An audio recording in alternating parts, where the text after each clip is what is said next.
Hello there, and welcome to the Sleepy Alchemist. Tonight, we follow the gentle waft of lavender and decay through fog-drenched streets to a shuttered little perfumery tucked beneath the cracked arches of medieval Avignon. A single candle flickers behind its soot-streaked window, haloing the silhouette of a lone woman bent over amber bottles, her fingers trembling with care, or maybe just fatigue. Outside, the city groans beneath the weight of a plague that neither prayer nor poultice has slowed. But inside, there is rosemary crushed into oil, sage steeped in spirit, and a curious whisper drifting through the room. They say her oils protect you. They say she bottles safety. They say she's a witch, an angel, or both. And here's the reality check you probably want to know. It wasn't magic. Not really. It was chemistry and heartbreak and a love story too heavy for its own flask. So before you get comfortable, take a moment to like the video and subscribe, but only if you genuinely enjoy what I do here. Let me know where you're listening from and what time it is in your corner of the world. Now, dim the lights, maybe turn on a fan for that soft background hum, and let's ease into tonight's journey together. The candle burns low in the back of the perfumery, dripping wax onto a scratched walnut table. Behind it sits Sabine, a woman not old, but aged by grief, by smoke, and by the stories whispered between pestle and mortar. She adjusts her shawl, stained faintly green from bay leaf and wormwood. Her hands, though roughened by lye and lemon, move with the grace of a harpsichordist, each movement purposeful, precise. Outside, the bells toll once. Curfew. Avignon was a city swollen by the weight of fear. The year was 1348, and the Black Death had arrived like an uninvited guest with no plans of leaving. Cloaked figures with bird-like masks stalked the alleys, families painted crosses on their doors, and Sabine, the lonely perfumer, remained in her little shop at Rue des Saint-Thierries, crafting oils that smelled like salvation. People came at dusk, knocking softly, trading coins or bread or tears for one of her concoctions. Rosewater for calm, frankincense for funerals, a vinegar soaked in herbs and garlic, rumoured to ward off the bad air. She never promised it would work. She only said it might help, and somehow that was enough. Historians still argue whether perfumers in plague cities truly believed in the efficacy of their wares, or if they merely played a role to comfort the masses. Sabine, she believed, not in magic, but in balance, in ratios, in the alchemy of hope. She lit a sprig of rosemary in a clay bowl, letting it smoulder beside the door. The scent was sharp, almost medicinal, and entirely intentional. In medieval Europe, rosemary was not just culinary, it was sacred. It was burned in sick rooms and hung in doorways, thought to cleanse the air, and it masked the rot. As the smoke curled upward, she turned to her shelf, bottles labelled in a looping hand, some faded with age, clove oil, juniper, myrrh. One stood apart. No label, just a wax seal stamped with a spiral. She touched it once, then withdrew her hand as though it burned. That bottle wasn't for sale. Sabine leaned against the wall and closed her eyes. Outside, a cat howled. A cart rolled by with a thud and squeak, likely carrying the dead. She didn't want to look. She could already smell it, beneath the lavender sachet tucked in her sleeve, beneath the camphor pressed to her collar. Death had a way of seeping into things. On a table by the window lay her ledger. Each line recorded a sale, but also a name, a face. She remembered them all. The young baker's apprentice who wore rose oil to feel fancy, the old woman who dabbed bergamot behind her ears for the mice, the priest who swore the oil kept his hands from blistering after last rites. Some came back, most did not, and still she worked. Fringe fact for you: in those plague years, some perfumers believed the scent of ambergris, yes, the waxy substance from a sperm whale's gut, could ward off pestilence. Sabine had one lump of it, hidden like treasure. She never used it. It reminded her too much of Etienne. Etienne. The name arrived like a wind through her ribs. She reached into the drawer below the counter and pulled out a folded scrap of parchment, creased a dozen times. A sketch. Ink faded, but unmistakably his hand.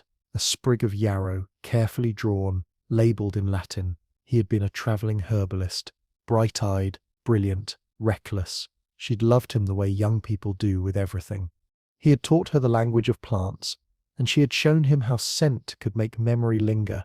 Their lives had been a loop of laughter, drying herbs, and shared glass bottles. And then he left. South, chasing rumours of a new route in Sardinia. That had been the winter before the sickness came. He never returned.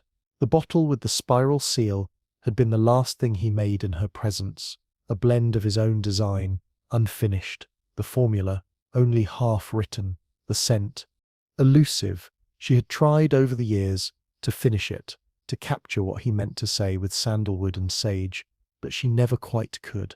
A knock, soft, then again louder. Sabine's eyes snapped open. She tucked the sketch away, adjusted her shawl, and opened the door just a crack. A child stood there, no more than 10, holding a rag doll and a coin. Behind him, shadows loomed, his mother, gaunt and coughing. "Please," the boy said. "She said you have something that helps." Sabine did not sigh. She only nodded and opened the door wider, letting the scent of rosemary roll out like a welcome. Inside, she measured 3 drops of clove, 2 of cinnamon, a touch of lavender. The oil hit the base in the vial with a soft clink. She shook it gently, sealed it, and pressed it into the child's palm. "It may not cure her," she whispered, "but it will ease her nights." He nodded solemnly, and as they left, Sabine turned back to her bench. She did not cry, she did not smile, she simply reached for another empty bottle. The work never ended. The scent clung to her skin long after the door closed. Clove and lavender mingled with smoke. Sabine sat in the stillness, listening to the silence settle again around her like dust. Outside, the plague continued its steady march, but inside her perfumery there was only the drip of wax and the whisper of old herbs. Word had spread. They called her la parfumeuse des vivants, the perfumer of the living, because, somehow, those who used her oils seemed to last a little longer, or at least they smelled more hopeful in their final hours. She had not asked for this title. In fact, Sabine had once lived quietly, blending scent for noble ladies who wanted to smell like lilies in winter. She had scented handkerchiefs for priests and sold violet water to courtesans. It was a gentle trade then, refined, indulgent. But that world had withered, crushed beneath the weight of sickness and fear. Now, they came not for beauty, but survival. Outside her shop, a line began to form just after sunrise. They came wrapped in scarves soaked in vinegar, gloves scented with thyme. Many bore the signs, swollen lymph nodes beneath their arms, flushed cheeks, nervous eyes. They waited in silence, hopeful that a drop of oil on their pulse points might be enough. And Sabine, she kept blending.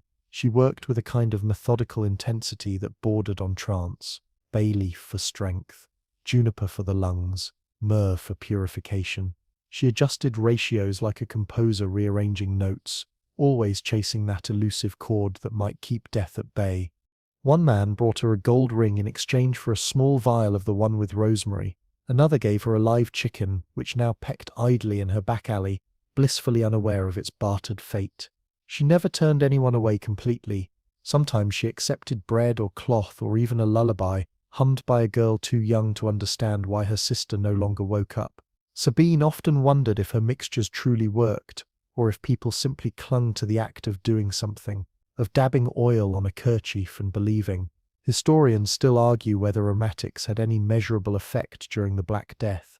Certainly, the belief in miasma, bad air, drove people to stuff masks with spices and sew herbs into their clothes. Whether this helped, or merely masked the rot, remains an open debate. Sabine believed in the science of scent. She had studied volatile oils, knew which plants held antiseptic properties, and which merely smelled clean. But even she admitted quietly, only to herself, that something else hung in the air, a sorrow perhaps. A heaviness she couldn't distill.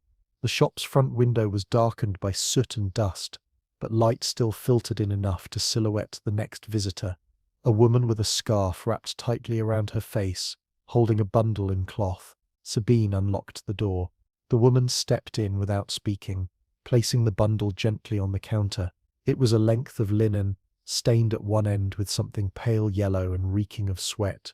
She unwrapped it to reveal a mask, not just any mask, A plague doctor's mask. Long-nosed, black leather, stiff and stiffening from wear.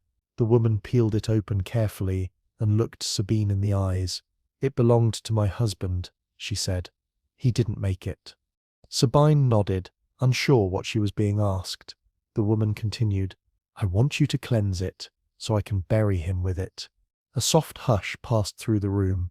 Sabine reached for gloves. She lifted the mask gently, inspected it.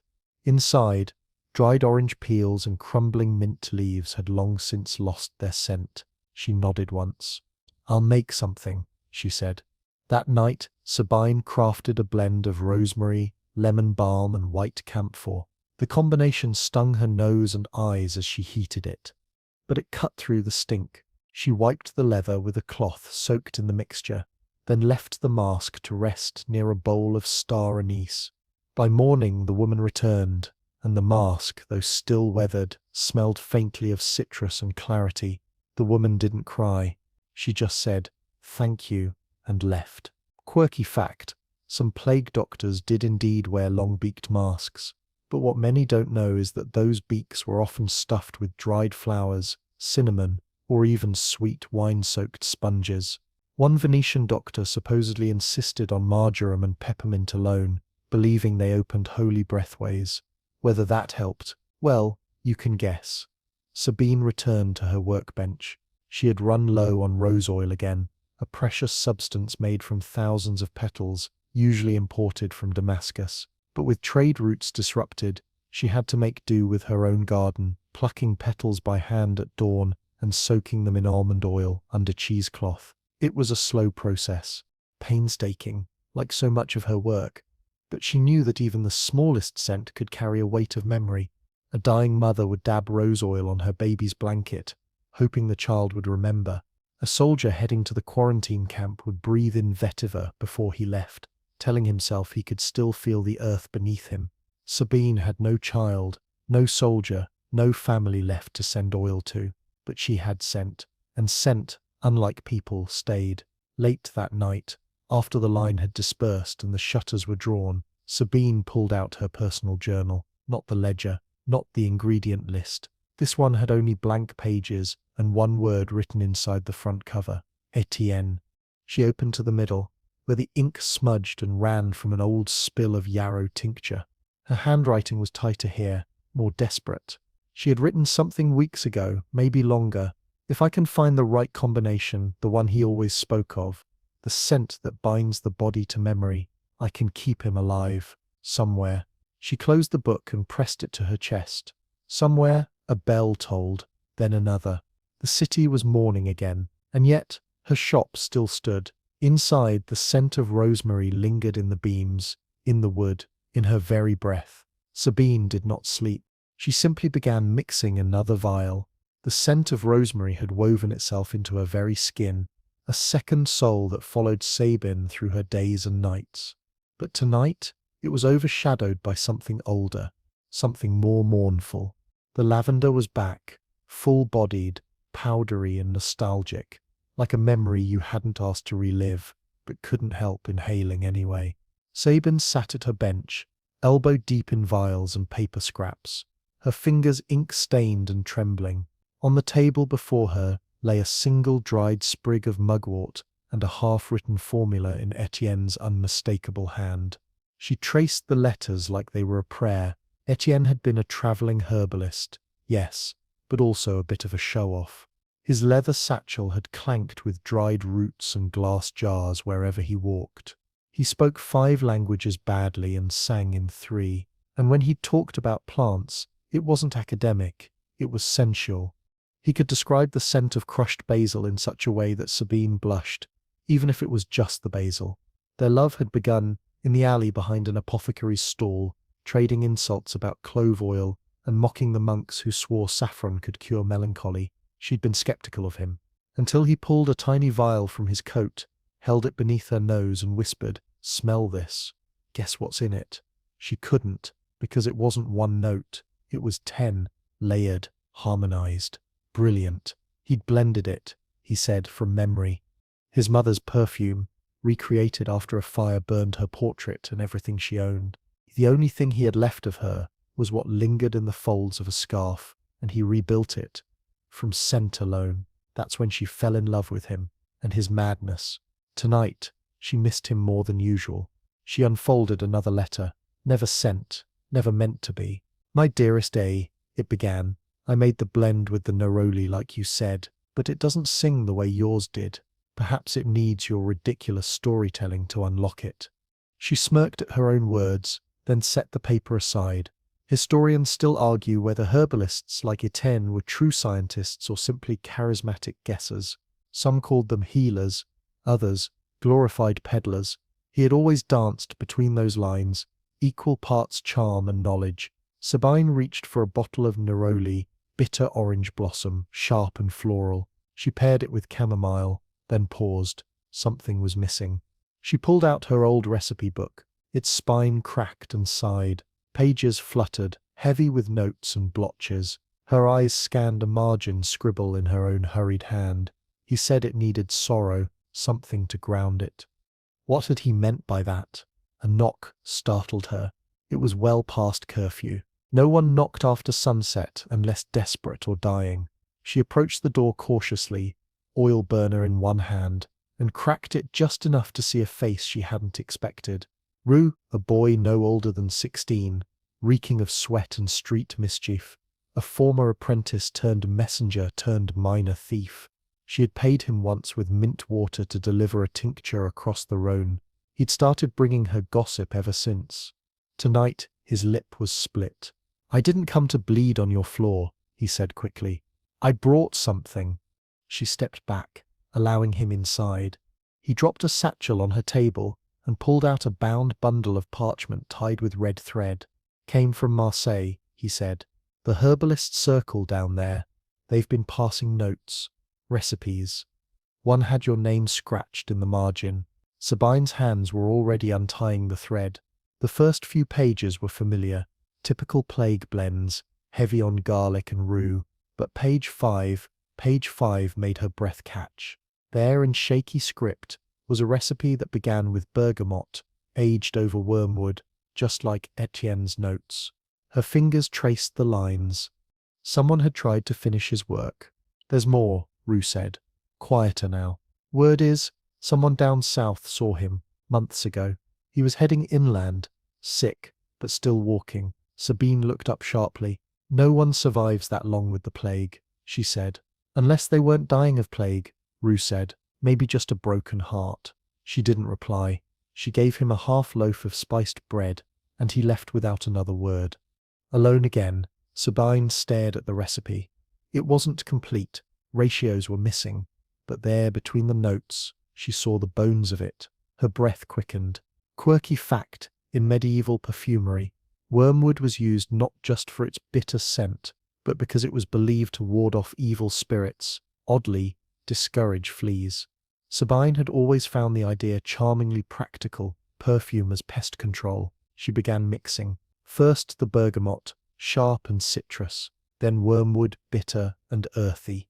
She added a drop of her own clove tincture, just one, too much, and it would overpower the blend. Her hands shook as she reached for the final bottle. Labdanum, dark, resinous, with a scent like sun-warmed rock and dried leaves. It was the note she had been missing, sorrow in liquid form. She sealed the bottle and held it to her nose. The scent wasn't quite right, but it was close. Close enough to bring tears to her eyes. Close enough to bring him back, if only in memory. She didn't label this vial. Instead, she tucked it beside the sealed spiral bottle, the last he'd touched, side by side now. Waiting, she didn't sleep. She sat by the window, watching the moon rise above Avignon's roofs, listening to the wind tug at shutter hinges. Somewhere out there, people were still dying. But for a moment in her perfumed sanctuary, Sabine let herself breathe. The air in Avignon had changed again. It was subtler than before, less of a stench, more of a heaviness, like the city itself was holding its breath. People moved differently, slower, quieter, as if their shadows had grown longer and were beginning to whisper things they didn't want to hear. Another wave had come. Sabine didn't need a town crier to know. She could hear it in the coughs echoing from alleys, See it in the way bakers left loaves on doorsteps instead of handing them to neighbors. Even the crows had grown bolder, their black shapes dotting rooftops like punctuation marks at the end of dying sentences. It had been nearly 2 years since the first wave of the plague clawed into Avignon. The papal city had tried everything: prayers, quarantine, burning the clothes of the sick, and perfumes. Always perfumes. Scent was the armor of the living, the one thing people still believed they could control. This new wave, this second knock on death's door, was meaner, less theatrical than before. The buboes still came, yes, but so did the madness. Delirium, bleeding gums, wild fever dreams. Sabine had seen it in the eyes of those who staggered into a shop. They didn't just look sick, they looked haunted. She'd opened her shutters early this morning to find a line already formed. Most wore masks of cloth or nosegays tied to their wrists. A few just clutched scraps of rosemary. One man had a jar of honey. Another, a child's drawing with a crooked sun and a bottle labelled "Smells Good Lady." Sabine had stopped charging for some blends. She moved through the line calmly, distributing oils in small corked vials, eucalyptus for breathing, camphor for focus, rose to calm the nerves, but always with the same soft caveat: it may help, it may not, but it won't harm. They trusted her. Or perhaps they had run out of options. Mainstream fact of the day: Avignon was one of the hardest hit cities during the Black Death. With death tolls so high, the Pope consecrated the entire Rhone River, so bodies could be thrown in without ceremony. There weren't enough priests, there weren't enough coffins, and still people lined up at Sabine's shop, hoping scent could save them. Today, a woman fainted in the queue. Her skin was warm, too warm, and a dark swelling peeked from her collarbone. Sabine and a midwife named Heloise lifted her onto a cloth pallet and carried her inside. "She's not breathing right," Heloise murmured, eyes scanning the woman's chest. Sabine dipped a cloth in clove and thyme oil, laying it gently across the woman's chest. "It might ease her lungs," she said, not believing it fully. Still, she adjusted the oil burner to release more eucalyptus into the air, the scent cutting through the room like green fire. The woman moaned, not quite conscious, not quite gone. They waited. Historians still argue whether aromatic treatments had psychosomatic effects, if belief in the oil's power actually triggered minor physiological responses. Certainly, calm was its own kind of medicine. Sabine clung to that. When the woman's eyes fluttered open, there was no miracle, just confusion, but she was breathing. Heloise squeezed Sabine's hand. "You should get some rest." Sabine snorted. "I'm well rested in the afterlife." Heloise smiled faintly and left, her apron smeared with laudanum and blood. Sabine watched her go, then turned back to the counter. The glass stills sat waiting, clean and ready. She had a new idea, something with hyssop and lemon verbena. She'd read once that hyssop had been mentioned in the Psalms. "Purge me with hyssop and I shall be clean." Maybe scripture had better PR than science. She began to measure, but her hands faltered. The scent of lemon verbena had always reminded her of Etienne in summer, shirt rolled to the elbows, sunburned and barefoot, chewing stems of grass, while reciting Latin plant names with intentional absurdity. She would tell him to stop showing off. He would reply with a kiss that tasted like citrus and honey. Sabine set the dropper down and pressed her hands to her face. It wasn't grief, not exactly. It was something stranger, a feeling that he wasn't gone, that he was just out of reach, always a few towns away, always coming back soon. She opened the drawer and pulled out the half-sealed bottle they'd made together, the one with the spiral wax. The scent had mellowed over the years, less sharp now, almost sweet. She let it linger in the air before corking it again. There was a knock. Another late one. This time it wasn't Rue. A priest stood there, young, pale, clutching a wooden cross in one hand and a strip of cloth in the other. "I'm told you make oils," he said. "For the sick." Sabine nodded. "I want one," he continued, "but not for myself, for the dead. I want something that smells like forgiveness." She blinked. "Forgiveness doesn't have a smell," she said. He shook his head. "Then I want something that pretends to." She let him in. Together they blended something with myrrh and rose and a few drops of labdanum, heavy, earthy, but with just enough brightness to suggest grace. When it was done, the priest held the bottle reverently.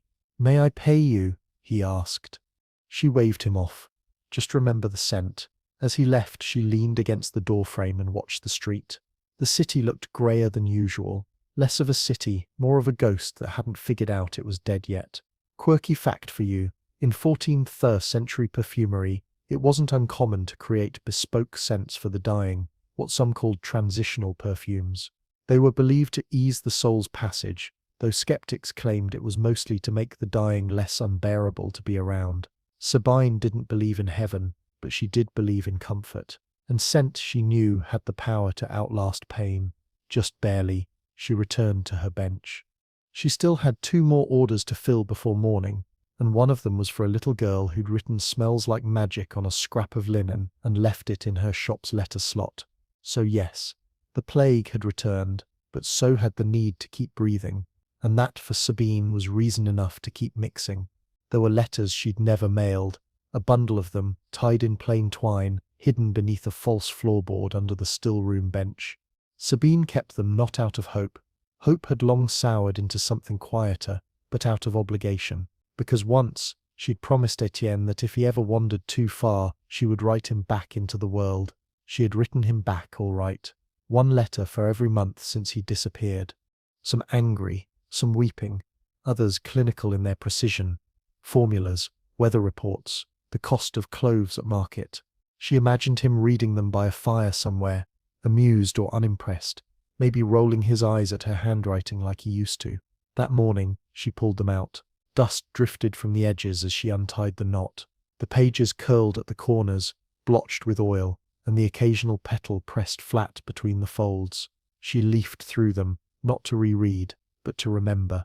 The earliest ones were wistful. "I saved your gardenia soap. It's nearly gone now, but I still rub the slivers into my sleeves before bed." The middle ones were brittle. "Your idea for lemon balm infusion failed. It curdled, like you, apparently." The latest ones were almost whispered. "Today I used your eucalyptus blend on a dying child. It worked for an hour, then it didn't." Historians still argue whether letters were commonly used by alchemists and apothecaries during the plague era to record findings or communicate remedies. Some scholars point to wax-sealed correspondence between monastic herbalists, while others insist most discoveries were passed orally, mistrusted outside tight circles. Sabine had written her letters not for publication, but for penance. She selected one, dated almost a year after Etienne left, and placed it on the workbench beside a clean page. Perhaps today was a day for a new one, but her quill hovered, frozen above the parchment. Instead, she reached for the oil blend they had created together, the spiral-sealed vial. Its scent had shifted again. Air and time did that to oils. Oxidation mellowed some, soured others. This one, strangely, was softening into something almost wearable. Earth and citrus and the faintest powdery ghost of something floral. Like bergamot had buried its face in a linen drawer and cried. She held the bottle in her palm, trying to imagine Etienne's reaction. Would he be furious she had altered it?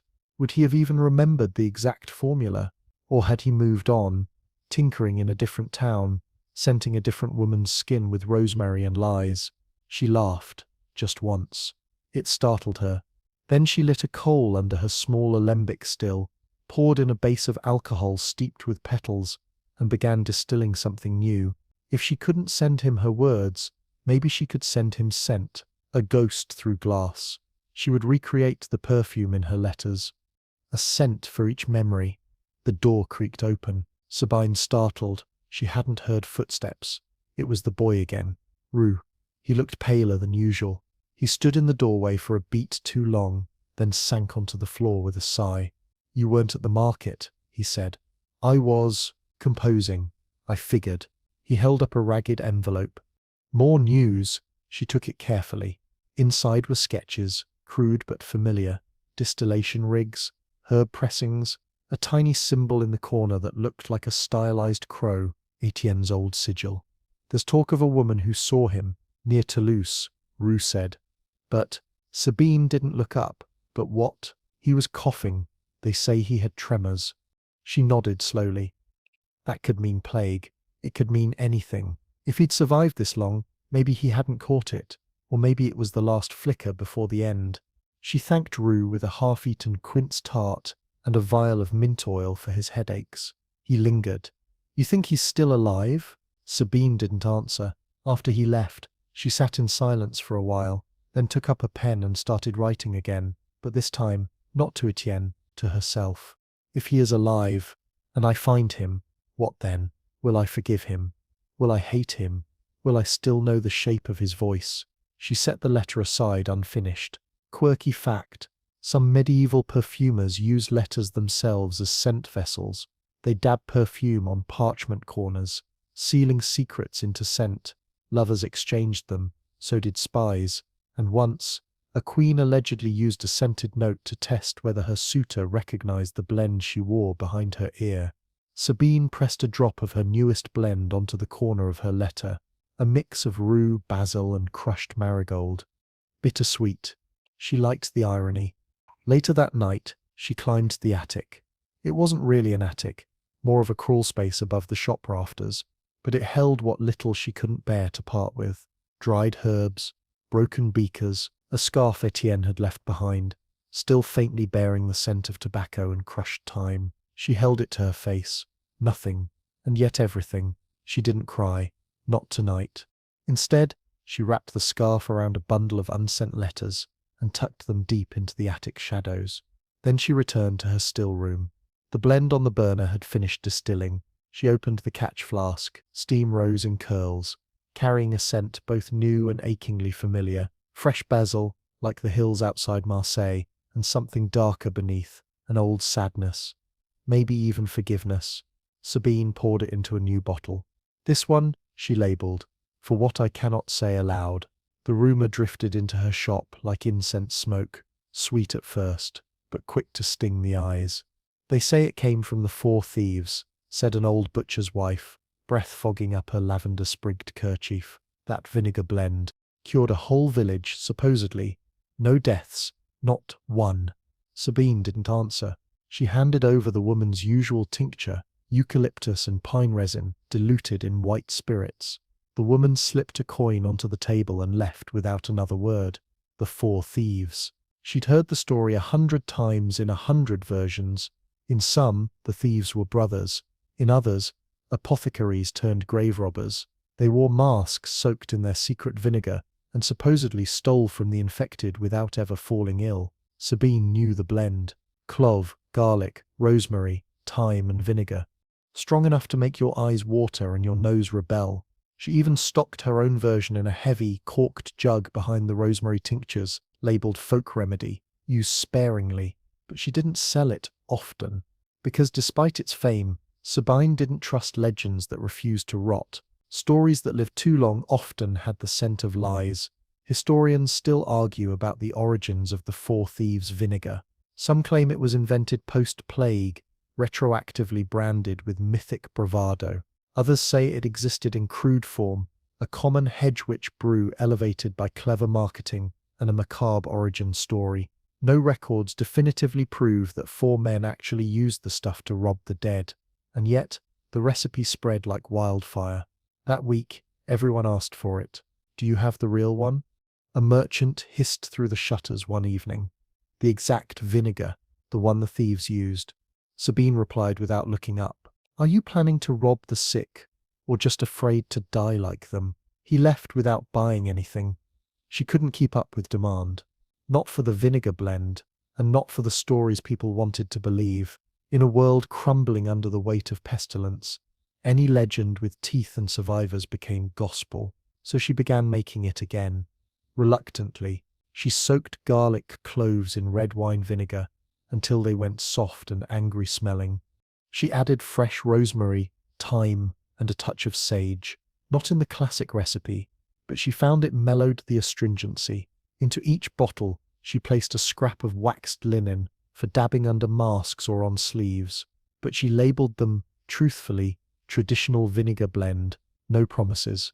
By the third day, a dozen bottles had gone. People would lean in close, whispering, "You're sure this is what the thieves used?" And she would smile gently and say, "It's what they say the thieves used." They never pressed further. They didn't want science. They wanted story. One evening, she found a note pinned to her door with a chicken bone. "We know your oils work. If you keep hiding the real recipe, we'll find someone else who won't." No signature, just a stain that looked like wine and something darker. She burned the note. Quirky tidbit. In some fringe versions of the legend, the thieves weren't human at all, but demons in disguise, immune to sickness and sent to harvest souls more efficiently. Sabine had once read that in an obscure Italian pamphlet, complete with woodcuts of creatures wearing plague masks shaped like snouts. She'd laughed at the time. Now, less so. That night, she stayed up late in her back storeroom, preparing a vinegar blend from memory. Not the four thieves, but one Etienne had concocted during their early experiments together. It included hyssop, juniper berry, and a trace of soot scraped from church candles. He'd called it Black Grace. Said it smelled like faith and fear had collided. She corked a bottle and labeled it plainly, "Private use only." The next morning, she was greeted by chaos. A small crowd had gathered at the shop door, arguing over who had arrived first, who was coughing, who had lost someone just yesterday. Tensions flared quickly these days. Sabine stepped into the doorway and raised her voice. Not loud, but calm, like cooled honey. "I will serve you all," she said, "but you will wait. No fighting, no threats. I blend to help, not to become a target." Some grumbled. One man spit on the ground, but they fell into a loose line. She noticed a face she hadn't seen in weeks. Beatrice, the cobbler's sister. She looked thinner, her eyes glassy. "Rosemary again?" Sabine asked gently. Beatrice hesitated. "No, I want what the thieves used." Sabine paused. "You know that's more story than substance, yes?" "I know my brother is dead," Beatrice said, "and I know I'm not ready to join him." Sabine handed her the bottle without another word. Later that day, she found someone had scrawled across her shop wall in ash and chalk, "She sells death in a bottle." She stared at it unmoving, until the rain began to fall and washed the message away. Inside, she dried her hands and returned to her workbench. She pulled down Etienne's sketch again, the one with the spiral motif and the unfinished formula. She added a new line beneath it, freshly inked. "They want magic. I will give them chemistry." And then, quieter, even if it was born from heartbreak, the friar arrived in lavender. Not metaphorically, he actually smelled of it. A strange, sharp cloud of crushed blooms and sanctimony that wafted into Sabine's shop before his voice did. She was decanting a rose infusion when the scent hit her. Her hands froze over the funnel, and a single drop of oil splashed onto her thumb. She wiped it absently on her apron and looked up. There he stood, lean, clean, and clad in the unmistakable robes of the Dominican order, his dark belt looped with a set of polished rosary beads. A crucifix rested against his chest like a polite threat. He did not smile. "Madame Sabine," he said, though she had never told him her name. She blinked. "You're late. I was expecting the Inquisition by spring." He didn't flinch. "I'm not the Inquisition." Then, with the faintest curve of his lip, "Not yet," she gestured to a stool. "If you're here to accuse me of heresy, you may as well sit. It's a long list. Shall I put on tea?" He didn't sit. He wandered instead, gloved hands hovering near shelves without touching. His eyes scanned her bottles, pausing at each label: juniper, marjoram, roe, dead men's vinegar. That last one earned a raised brow. "You sell cures," he said. "I sell scents," she corrected. "Some of which happen to ease the mind, others the body." He turned. "And you claim they prevent the plague?" Sabine removed her gloves with deliberate calm. "I claim no such thing. Others do." He stepped closer, close enough that the lavender on his robes all but drowned the room. "You permit dangerous ideas to spread." She met his gaze evenly. "I permit hope. Not everyone has a marble chapel to pray in. Historians still argue about the role of church authorities in monitoring apothecaries during plague years. Some friars encouraged folk remedies. Others condemned them as sorcery. The Dominican order, with its storied obsession with heresy, often walked that line with steel in one hand and scripture in the other. This one? He walked it in scented robes. Sabine motioned toward his crucifix. Lavender oil. Good for lice. Also tension. "You favor it?" He ignored the bait. "Your name has reached Avignon's Abbey." "Has it?" she said. "And here I thought I was the quiet sort. They say you mix chemicals, distill spirits, that you light fires to force the sacred out of flowers." Sabine tilted her head. "Would you like me to demonstrate?" That finally drew a chuckle from him. She gestured toward her distillation rig, a gleaming copper coil fed by an alcohol burner, and a flask of orange blossom. "It's not witchcraft, it's vapor pressure." He stepped forward, watching as steam curled through the glass tubing, condensed and dripped into a flask below. She explained softly, like one might to a student or a snake. "The heat extracts volatile oils, the rest stays behind. What you smell, that's memory suspended in liquid." The friar considered it. "Do you believe it works?" "I believe it helps," she said. "Sometimes that's enough." He touched a small bottle on the edge of the table. It was labeled only with a spiral. "Not for sale," she said quickly. He raised a brow. "Secret formula?" "No," she said. "Personal." He didn't press. Quirky fact: some friars of the era, despite public disdain for perfumery, wore scented robes, usually lavender or cinnamon, under the belief that aroma repelled sin. A curious contradiction, but perhaps one born from the same instinct that led Sable to bottle rosemary with the same reverence as a prayer. The friar turned to leave, then paused at the door. "I may return," he said. "I may be here," she replied. He hesitated, then added, "Not all the church fears what it doesn't understand." She gave him a look. "And do you understand?" "I understand desperation," he said, "and the comfort of scent. My mother used to press lavender into my tunic before I left for lessons. I was less afraid when I smelled it." He left without waiting for a response. Sabine watched the door long after he disappeared. She didn't trust him, but she understood him. Later that night, she reopened the spiral-sealed bottle, just for a moment. The scent inside was still changing. It always did. This time it smelled like the way Etienne used to look at her, mocking, amused, and a little amazed. She couldn't bottle that, but she kept trying. The friar returned 2 days later. This time, he brought a request. "There is a boy at the Abbey infirmary," he said, delirious. "We've tried holy water, prayers. He is restless." "Restless isn't the plague," Sabine said. "It is now," he replied. She handed him a vial of neroli and chamomile. "Place this under his pillow. Speak softly. No chanting, just presence." He took it. "No payment. Just don't confiscate my burners next time you're bored." He left again, quieter this time. Sabine turned back to her work. Lavender still hung in the air, but beneath it she could smell something sharper: curiosity, and perhaps, very faintly, danger. She wrote another note that night. This one, not to Etienne. "The church is watching. But they forget. I was never afraid of ghosts in robes. Only the ones that wore your voice."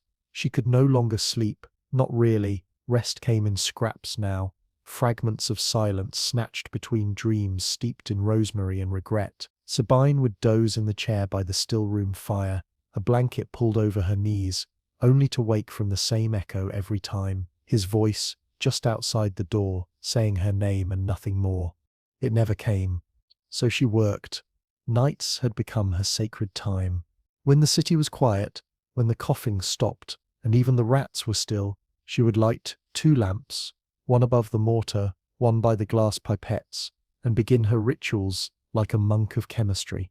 Tonight, she was chasing a scent, not for plague, not for a client, for him. Etienne had worn a peculiar cologne the summer before he left. Nothing dramatic, just faint hints that clung to him like stories. Sweet basil, crushed black pepper, and something she never could identify. She'd asked him once what it was. "It's what happens when you press longing between 2 petals," he'd said. Completely useless, and somehow that was enough to keep her trying. She crushed basil leaves with a marble pestle, slow and rhythmic, the motion grounding her. She added black pepper to the base alcohol, letting it infuse with that sharp, almost nose-stinging bite. She paused over the final note. Her fingers hovered over lemon balm, then coriander, then swung instead to something stranger: angelica root. Dry, earthy, faintly musky. She sniffed the mixture, shook her head, and started over. Historians still argue whether medieval perfumers intentionally sought to recreate emotional states through their blends, or whether modern interpretation has simply layered meaning where there was only instinct.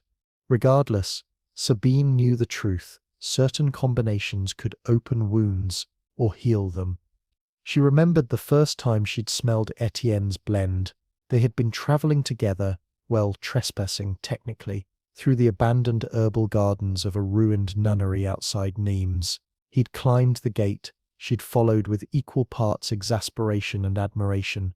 The herbs had grown wild, spilling through the stone, reclaiming their land like old gods. He'd kissed her there, and when he did, she smelled basil and black pepper on his neck, and that final mysterious note, a warmth that didn't smell like a plant at all. It smelled like wanting. Tonight, she tried again. She moved between bottles with quiet efficiency. This time she added cardamom, then a drop of cistus. Then, almost without thinking, a tear from the spiral-sealed vial. The scent bloomed immediately. Not identical, not even close, but close enough to make her inhale sharply, enough to conjure, just for a heartbeat, the brush of Etienne's coat sleeve as he leaned past her to steal a bottle she was guarding. She wrote in her journal, "I came within 2 notes tonight. Maybe 1. If I can finish it, he will come back." There was a knock. Soft, rhythmic, familiar. She opened the door without caution. The midwife stood there, rain-damp and flushed. "Heloise, I need something," she said. "Tonight. Now." A baby came early. Its mother's lungs are weak. Sabine stepped aside. They worked in silence, mixing myrrh and cypress into an oil for chest rubbing, then lemon balm and lavender for calm. Heloise clutched both vials with shaking hands. Sabine touched her shoulder. "Will they make it?" Heloise's eyes betrayed her before she spoke. "I don't know." She left without saying goodbye. Sabine didn't return to bed. She didn't even sit. She stood in the center of her shop and let the scent of her attempt hang in the air like a question no one wanted answered. Quirky fact: Angelica root was once believed to be gifted by an angel during a dream to ward off the plague. Many apothecaries carried it in sachets, or chewed it when visiting the sick. Sabine had once mocked that idea to Etienne. He'd chewed it, anyway. She smiled at the memory, bitter and fond. Then she heard it, soft, faint, a hum. It wasn't the wind, it was her copper alembic still, hissing ever so slightly. She approached. The condenser had released its final drops into the receiving flask. Her last attempt. The one with cardamom and sorrow. She uncorked it, eyes closed, and there it was. Not fekeshen, not quite, but something new. It smelled of basil, of dusk, of a summer she hadn't let herself remember. She pressed a drop onto her wrist and inhaled. Her knees nearly gave out. Because this time, it didn't smell like Etienne. It smelled like missing him. And that, she realized, was the note she had never been able to name. She labeled the bottle, to bottle a ghost. She placed it beside the spiral-sealed vial, the 2 bottles like bookends on a story she couldn't finish. And in the silence, Sabine finally sat down. She did not cry. She simply whispered, "I'm closer," and let the scent linger. The rain came heavy that week, like the sky itself had grown impatient. It pounded the stone streets of Avignon, filled the cracks in the old walls, and carried the scent of rot deeper into the bones of the city. Most people stayed indoors, sheltering beneath leaky roofs, praying the water would wash away the sickness clinging to the air. But Sabine kept her shutters open. Rain meant fewer visitors, fewer questions, more time for her work. She was trying to remember the scent of his favorite blend, the one Etienne had worn when they'd last seen each other, not the one she'd tried to recreate for herself. No, the original, the one he'd made just for him. That selfish show-off concoction that made passers-by turn their heads and whisper, "Who is that?" She wanted to get it right. Not because she missed him. Not tonight. Because she was angry. She didn't even know if he was dead. He hadn't written. Not once. No message through the herbalist network. No pouch of dried petals. Not even a note tucked into a spice sack like he used to do, full of word games and ridiculous puns. He had simply vanished. And now, nearly 2 years later, She was left reconstructing his smell like it was a crime scene. Sabine slammed a cork into the latest failed bottle and shoved it aside. Too much patchouli. Not enough clarity. It smelled more like ambition than affection. She wiped her hands on her apron and looked down at her journal. The page stained with the ghost of last night's blend. Sweet basil, black pepper, angelica, and then, scrawled in frustration, "What else, Etienne? What else were you hiding?" Historians still argue whether scent truly imprints on memory or if it simply triggers associative recall. But for Sabine, the link between smell and emotion was as real as bone. His scent had always arrived before he did, turning the corner, climbing the stairs, brushing the air before his voice. She had to get it right. She couldn't rest until she did. There was a knock. Again, always the knock. She opened the door to find Heloise soaked through, face pale. "He didn't make it," the midwife said. "The baby's fine." But the mother, Sabine, placed her hand over Heloise's. They stood in silence, the rain hammering down around them. "I need something," Heloise finally said. "For her, for the burial. I can't bear the smell of the linens." Sabine nodded. She reached for a blend of rose and cypress with a drop of benzoin resin. It was soft, clean, not overpowering, the scent of closing a door without slamming it. "I'll come by later," Heloise said, already turning to go. "We're doing the rites at twilight." Sabine didn't ask how many more there would be tonight. She went back to her bench, hands trembling. Then she saw it, a scrap of parchment, one she didn't remember writing, wedged under the copper still. She pulled it out carefully. Faded ink. Etienne's handwriting. A note hastily scrawled. "Try cedar. Just a hint. Too much smells like fear." And maybe that was it. No signature, no date, just that maddening fragment. She stared at it like it might rearrange itself. Heeder! Of course. She rummaged through her drawers until she found the vial warm, woodsy, with a faint note of smoke. She added a single drop to her latest blend, swirled it, waited. Then she dabbed it onto her wrist and breathed in. There he was. Etienne, with his half-smile and his ruined boots and that awful scarf he refused to wash. The scent wasn't identical, but it was enough. Enough to feel like he was in the room. She laughed, then promptly sat down before her knees buckled. Quirky fact, cedarwood oil was commonly used in ancient embalming rituals, prized for its ability to preserve flesh and mask decay. By the 14th century, it had become a symbol of protection, burned in homes, carried in satchels, even mixed with wine as a ritual defense. Etienne had always joked that it made him feel invincibly woody. Sabine corked the vial. She labelled it in silver ink, "Ghost of You." She set it beside the spiral-sealed bottle, his final, unfinished work.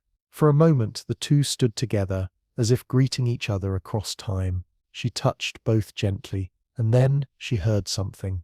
Not outside, inside. A bottle rolling across the floor. She turned quickly, heart hammering, but saw nothing. Just the clink of glass against wood and a quiet stillness that followed.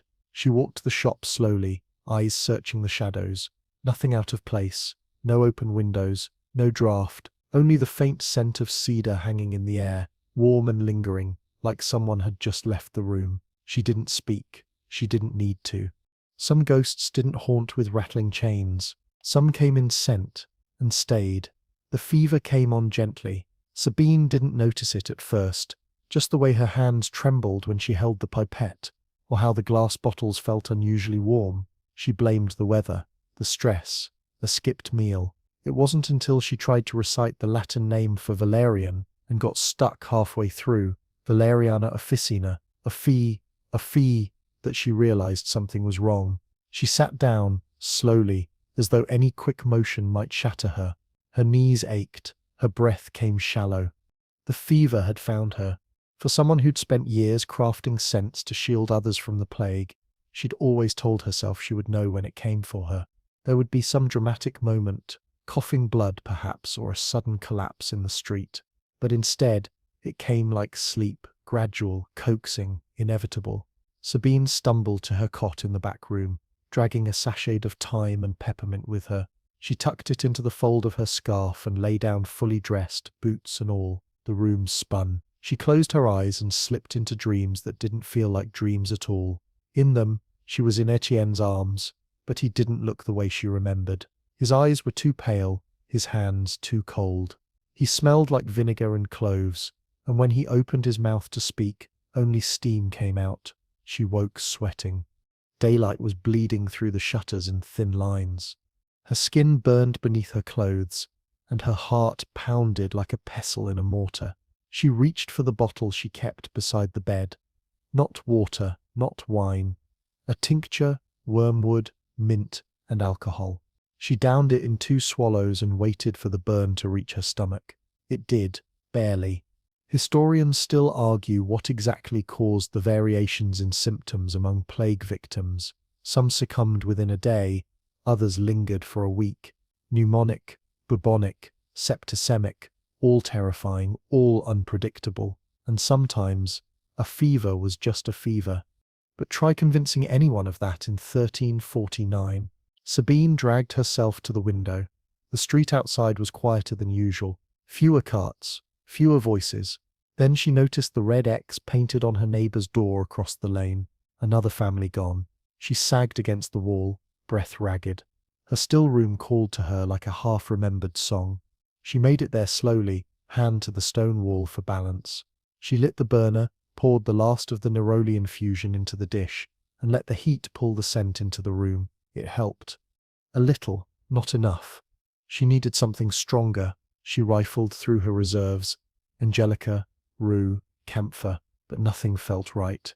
Her fingers, sweating and uncooperative, fumbled with a cork and sent a bottle crashing to the floor. The scent of crushed basil and cedar filled the room, Etienne's blend, and with it came the memory. They'd been in Marseille. Etienne had fallen ill, not plague, a fever. She had nursed him with bitter herbs, wrapped him in blankets, and watched his chest rise and fall with the patience of someone trying to memorize it. "You smell like death," she'd told him. "You smell like home," he'd replied. Quirky fact, basil was believed to summon scorpions if left under a stone. Etienne had loved that tale, insisted on placing a basil sprig beneath their sleeping mats, just to see if anything would crawl out. Nothing ever did, except more reasons to kiss him. Sabine crawled to the broken bottle, dipped her scarf into the spill, and pressed it to her face. The scent flooded her senses. Suddenly, she was somewhere else entirely. A corridor of light, Etienne's voice ahead, calling, but just beyond reach. She followed. And in the dream, or the vision, or the fever, she saw the shop, empty and clean, every bottle polished. She saw herself, young and laughing, tossing petals into a copper still. She saw Etienne watching her. "You've nearly done it," he said. "Done what?" she asked. "Bottled me." She woke with a gasp, the scarf crumpled in her hand. The fever had broken, or maybe just paused. Her body ached less. Her thoughts were clearer. She crawled to the bench and scrawled 3 words onto the nearest page. Cedar, basil, you. Then she passed out again, this time without dreams. When she next woke, it was dusk. The fire in the burner had gone out, and the room was cold, but she was alive. Barely. She sat up and poured herself a weak infusion. Thyme, lemon balm, and a pinch of salt. Sipped it slowly, like penance. She would live, for now. But the line between healing and haunting had never felt thinner. She looked at the bottles on the shelf. So many scents, so many ghosts, and one of them had her name. The stitched pouch was small, no larger than her palm, and stained with something that might have been wine or blood. Sabine had found it tucked into the pages of one of Etienne's old journals, buried under a heap of dried violets and broken quills. She didn't remember placing it there. She held it up now, turning it gently in her hands. The stitching was crooked, but familiar. Etienne's handiwork. He used to make these pouches for his travel blends, a habit born from paranoia and love. "You never know which village will hang you for smelling too foreign," he'd said once. "Better to carry your cures quietly." She opened it.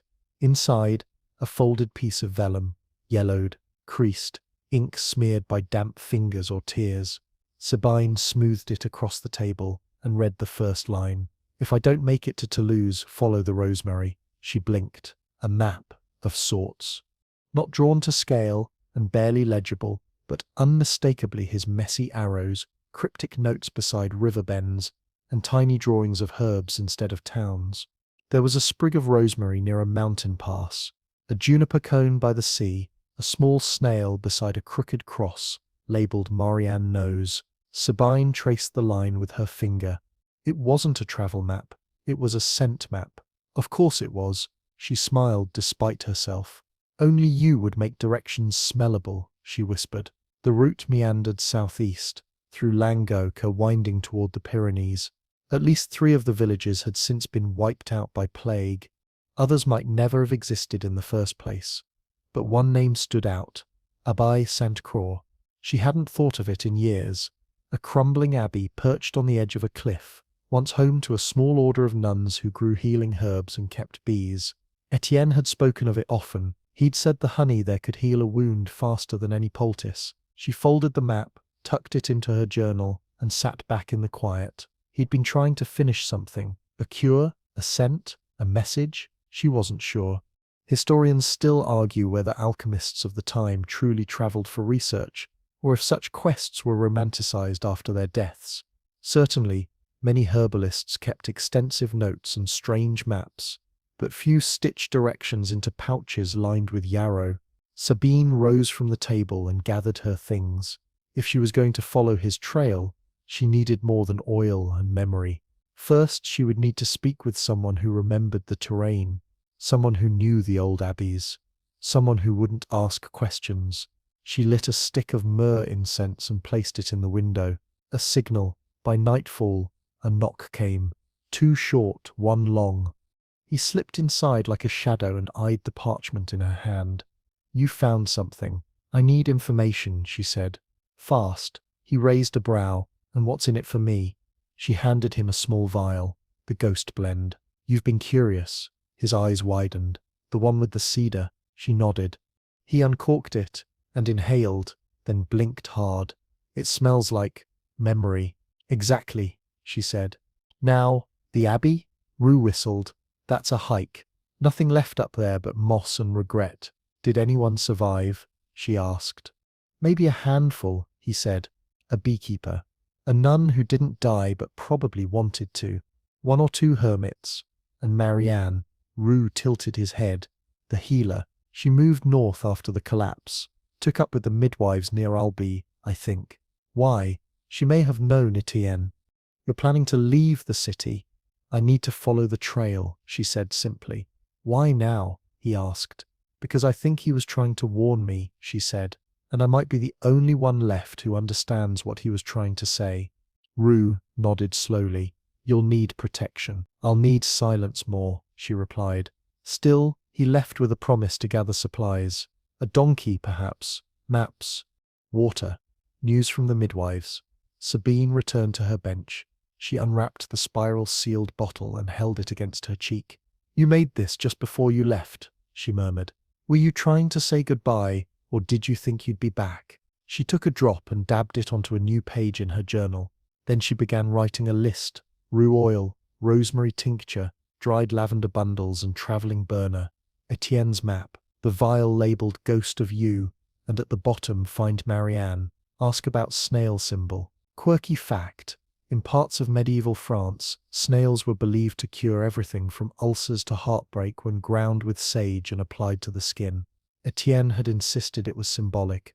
Snails remember where they've been, he said, and they leave a trail, just like us. Sabine packed her satchel that night, 1 item at a time. By morning, the still room felt hollow without the clutter. She didn't know if she was chasing a cure, a scent, or a ghost, but she knew she wasn't staying. The basilica loomed in silhouette, its bell tower casting long shadows across the cobbled road that led, quietly, reluctantly, to the edge of Avignon. Sabine hadn't walked this path in years, not since the first wave of the plague, not since the fires. She pulled her shawl tighter, hiding the satchel beneath its folds. Rain had returned in a fine mist, clinging to her lashes and softening the hard lines of the city's bones. Even in decay, the basilica was beautiful, arches curling like frozen prayer, gargoyles half-worn by centuries of weather and sin. She was not here to pray, she was here for the bones. Behind the basilica, Past the gate, no one guarded anymore, lay the plague pits, mass graves, trenches filled with bodies too numerous to name, too quick to bury properly. Sabine had avoided this place on purpose. No amount of rosemary or clove could dull the scent of memory buried here, but now, memory was what she needed. She crept along the overgrown path until she reached the lowest pit, half concealed by a wild tangle of nettles and creeping thyme. There were no markers, just earth disturbed one too many times. She knelt, closed her eyes, and breathed. Not deeply, just enough to let the air settle on her tongue. There was rot, yes, but beneath it, something else. A hint of chamomile, bay laurel, juniper, not what she expected. She reached into her satchel and pulled out the small trowel she'd packed that morning. The metal clinked softly as she dug, not to disturb, but to sample. A bit of soil, dark and moist, was transferred into a waxed linen pouch. Historians still argue whether plague burial grounds affected the growth of herbs in later years. Some botanical scholars claim rosemary grew more pungent over disturbed graves, as if feeding on grief. Others dismiss it as myth layered over science. Either way, Sabine had always trusted plants to tell the truth. Something was growing here. She spotted a cluster of silvery leaves sprouting from between two stones. Unusual. She leaned closer. Artemisia, absinthium, wormwood, thriving in a place where little else dared. Quirky fact: in medieval herb lore, wormwood was thought to grow best in sorrowed soil. Some even called it widow's root. Apothecaries once brewed it into absinthe-like tonics to treat melancholy and heartbreak. Etienne had used it sparingly. Too much, he'd said once, and you risk remembering things too clearly. Sabine gathered a sprig and slipped it into a glass tube. Then she found something she hadn't expected. A shard of ceramic glazed blue, barely curved. She turned it in her hand. Part of a cup, perhaps. Maybe someone had been buried with it. Or maybe someone had dropped it in haste. On the inside, still faintly visible, a mark, a small spiral. She froze. Not identical to Etienne's symbol, but close, cousin to it. A variation. Was it a coincidence? Or a message? She tucked it into her pocket and stood. The rain had started again, heavier now. The basilica behind her groaned as the wind stirred its old bones. She turned to leave but paused at the gate. A man stood there, tall, hooded, watching. Sabine's fingers closed around the pouch of soil. The man didn't move, didn't speak. Then he turned and walked away, slow and silent, disappearing into the mist. She waited a full minute before moving. Back at her shop, she lit a fire, stripped off her wet cloak, and laid her samples on the table. The wormwood gleamed faintly, as if it knew its importance. She unwrapped the soil pouch, inhaling cautiously. Not death. Not entirely. There was something else there. She dropped a pinch into a shallow pan and added boiling water. Let it steep like tea. The scent lifted, sharp and green, laced with an unfamiliar undertone. Something floral, almost, but faint, like a memory receding. She didn't recognize it. Not at first. Then she remembered a blend Etienne had once made for a traveling abbess, a perfume to wear during last rites. He called it Final Grace. It had wormwood, chamomile, and one rare addition, gelsemium, a flower he'd only ever found near abbeys built on grave soil. It caused mild euphoria, sometimes visions. Sabine wrote it down quickly. If it was present here, it meant something had taken root among the bones, something dangerous or miraculous. Either way, it was a clue. She pulled out the map again, tracing the line from Avignon to the next marker. Marianne knows. She would go. But first, she had to finish the blend forming in her mind. A new one that smelled like endings. She ground the wormwood with a touch of juniper, added 3 drops of rose, then paused. Then, without thinking, she uncorked the spiral-sealed vial and added a single drop. The scent rolled out slowly, filling the room with something that felt older than her grief, something almost alive. She labeled it Bones and Basilica Shadows. He arrived at dusk, with a mask in one hand and a wager in the other. Sabine heard the knock. 3 sharp taps, no pause, no hesitance. She dried her hands on a linen cloth, set aside the new vial she'd been testing, and opened the door to find a man she hadn't seen in over a year. Theodore. The rival. Of course it was Theodore. His cloak was black, his gloves embroidered with gold thread, and his mask, hanging from a loop at his belt, was one of those elaborate plague doctor beaks, polished and absurd. Everything about him was absurd. From his perfumed gloves, she caught a whiff of cinnamon and musk to the arrogant slant of his mouth. "I hear you've been busy," he said without greeting. Sabine narrowed her eyes. "That's rich coming from the man who once tried to sell rosewater to a mortuary. People deserve to look nice in death," he replied, stepping into the shop uninvited. "Besides, they bought it." She let the door close behind him with a quiet thud. Theodore had once been a promising apothecary in the Papal Quarter, clever and well-connected. But when the first wave of plague struck, he abandoned his practice and reinvented himself as a doctor of aromatics, traveling between cities with a cartload of exotic oils and a trail of unverified miracles. Now he'd returned, and he smelled like challenge. He surveyed her shelves with the air of a man inspecting a former lover's new home. "They say you've developed a blend," he said, tapping a finger against a bottle. "Something new, something that works." Sabine said nothing. "They also say," he continued, turning to face her, "that you've been hiding formulas, keeping secrets. Refusing to share your findings with the guild." "There is no guild," she said flatly. It burned. He waved his hand. "Details. I've come with a proposal." She laughed once, short and sharp. "You mean a wager?" He smiled. "Of course. Historians still argue whether competition between plague-time perfumers pushed innovation or deepened mistrust.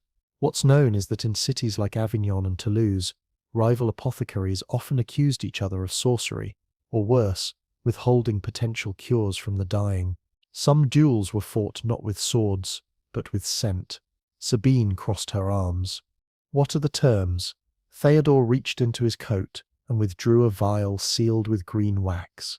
"This is my latest blend, a variation on the vinegar remedy, with camphor, sage, and something I'm not telling you yet." He placed it on her table. "You give me your newest as well. We test them both at the infirmary. Whichever brings relief faster earns its maker credit and clients." She stared at him. "You want to gamble on the suffering of the sick?"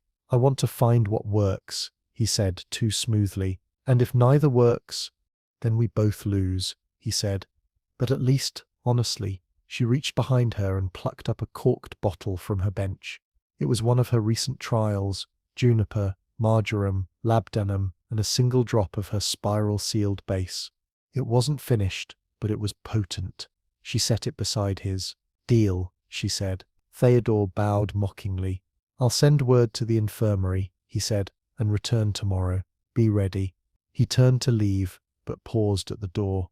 "You've grown sharper," he said. "No," Sabine replied. "You've just grown slower." He chuckled and vanished into the fog. She didn't watch him go. Instead, she poured herself a glass of rainwater and stared at the two bottles on her table. Hers, dark, unassuming, powerful. His gilded, flashy, loud.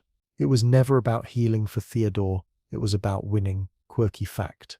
In some medieval circles, plague apothecaries competed not just through performance, but public spectacle. They would demonstrate distillations in market squares, lighting scented flames and smoking out corrupted air. One even painted his mixtures onto pigeons, claiming the birds carried healing vapors. He was banned from Lyon for terrifying children.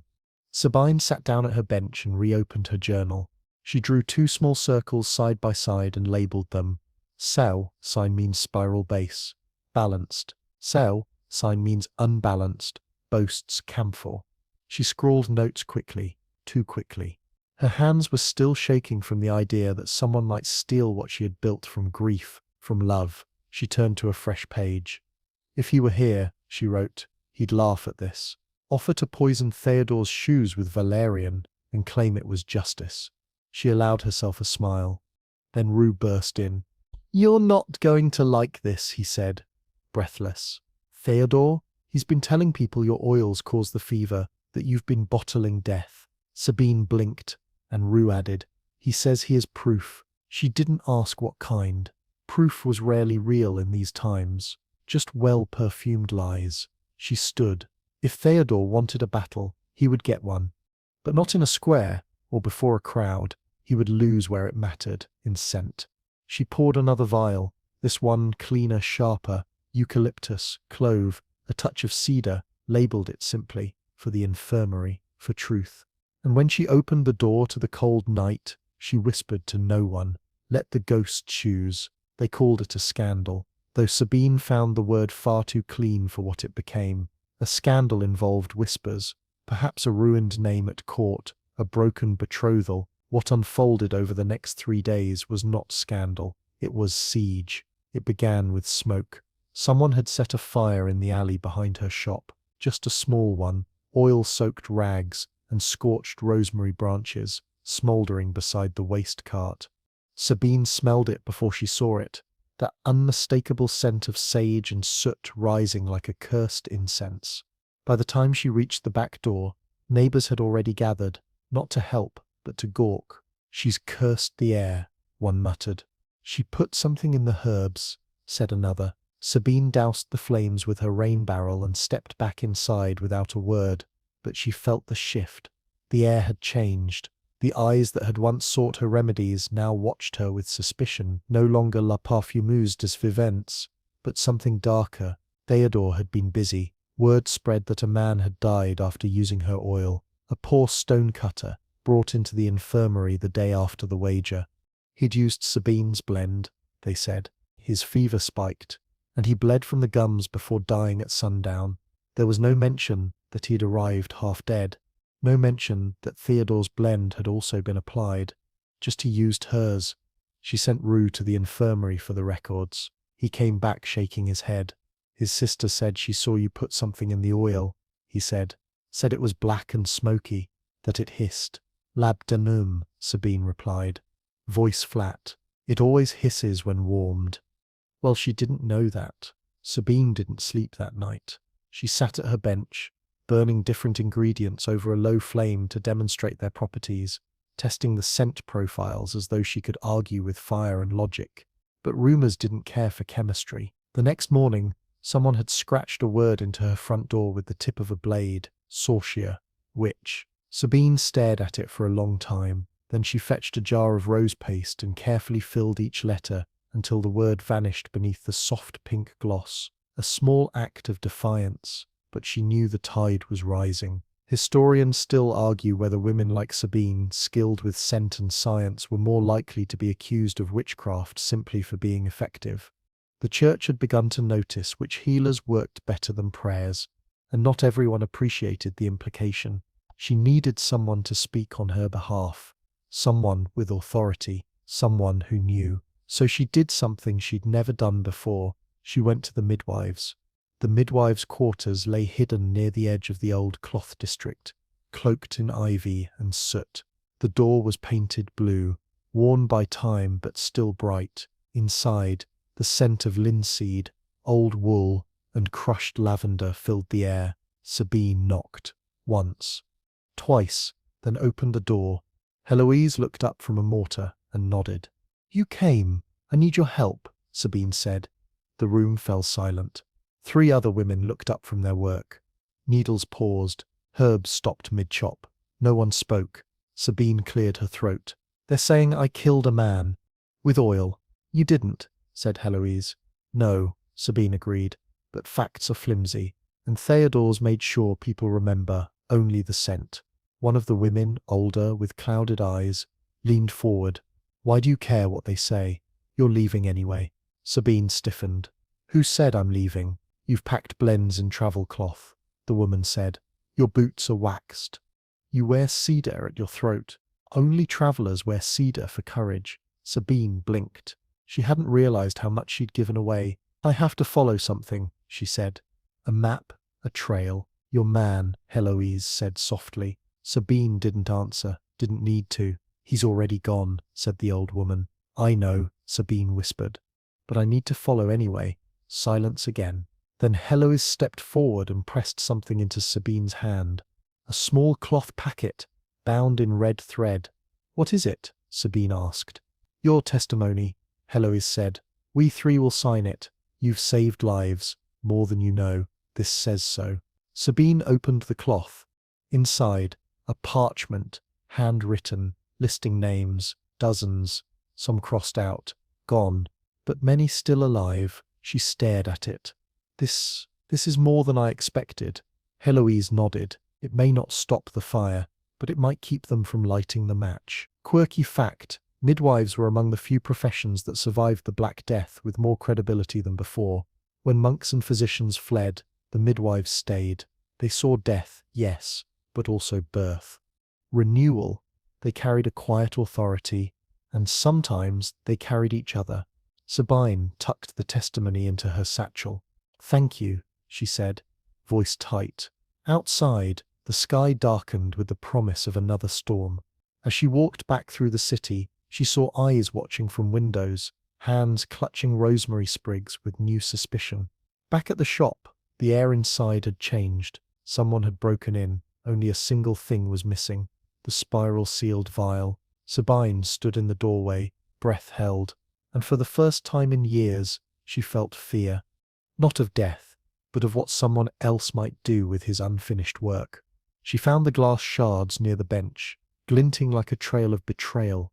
The spiral-sealed vial had been there, always there, untouched for nearly 2 years, and now gone, stolen. Sabine crouched slowly, knees cracking, and picked up the biggest shard, careful not to cut herself. The wax seal was still intact on one corner, Etienne's mark. A sick, hollow sound escaped her chest. Not a cry, not quite, just breath and disbelief colliding. She turned the shop upside down. Nothing else had been taken. Not her notes, not the newer blends, just the vial, the one with him still inside. She didn't sleep that night. She didn't even sit. Instead, she began to build. She dragged her heavy copper still out from under the bench, not the portable one, the big one. The one she and Etienne had used during their foolish early years, cobbling together parts from cracked alembics and market scraps. This one had history in its grooves. She set it up with careful hands, screwing joints, sealing glass with beeswax. Her fingers moved faster than her thoughts. She lit a low flame and placed the pot atop it, filled with distilled wine and a shredded mix of bay laurel, myrrh, and cedar bark. It wasn't about copying the lost blend. It was about making something else entirely, something defiant. Historians still argue whether women in the 14th century truly mastered distillation technology, or if those records were lost, dismissed, or quietly erased by male alchemists. Sabine had never waited for permission. She knew ratios, she knew burn points, and most importantly, she knew grief. She ground dried citrus peels with a stone mortar, the oil slicking her hands. She mixed in wormwood and vetiver, crushed to dust. She added a few drops of labdanum and sandalwood. The scent was dark, resinous, heavy like a cathedral after mass. She adjusted the condenser pipe, letting vapor drift into the coil and drip into the waiting receiver. Then she sat and waited. The room filled with steam and silence. Time blurred. She didn't realize Rue had entered until he knocked gently on the beam near the door. I came as soon as I heard, he said. Who told you? She asked, not turning. Everyone, he said. The thief wore a mask, broke the window with a pestle. Someone thought it was Theodore. He's been bragging again. Sabine nodded, still staring at the coil. Do you want me to go after him? Rue asked. No, she said. Not yet. He hesitated. What was in the bottle?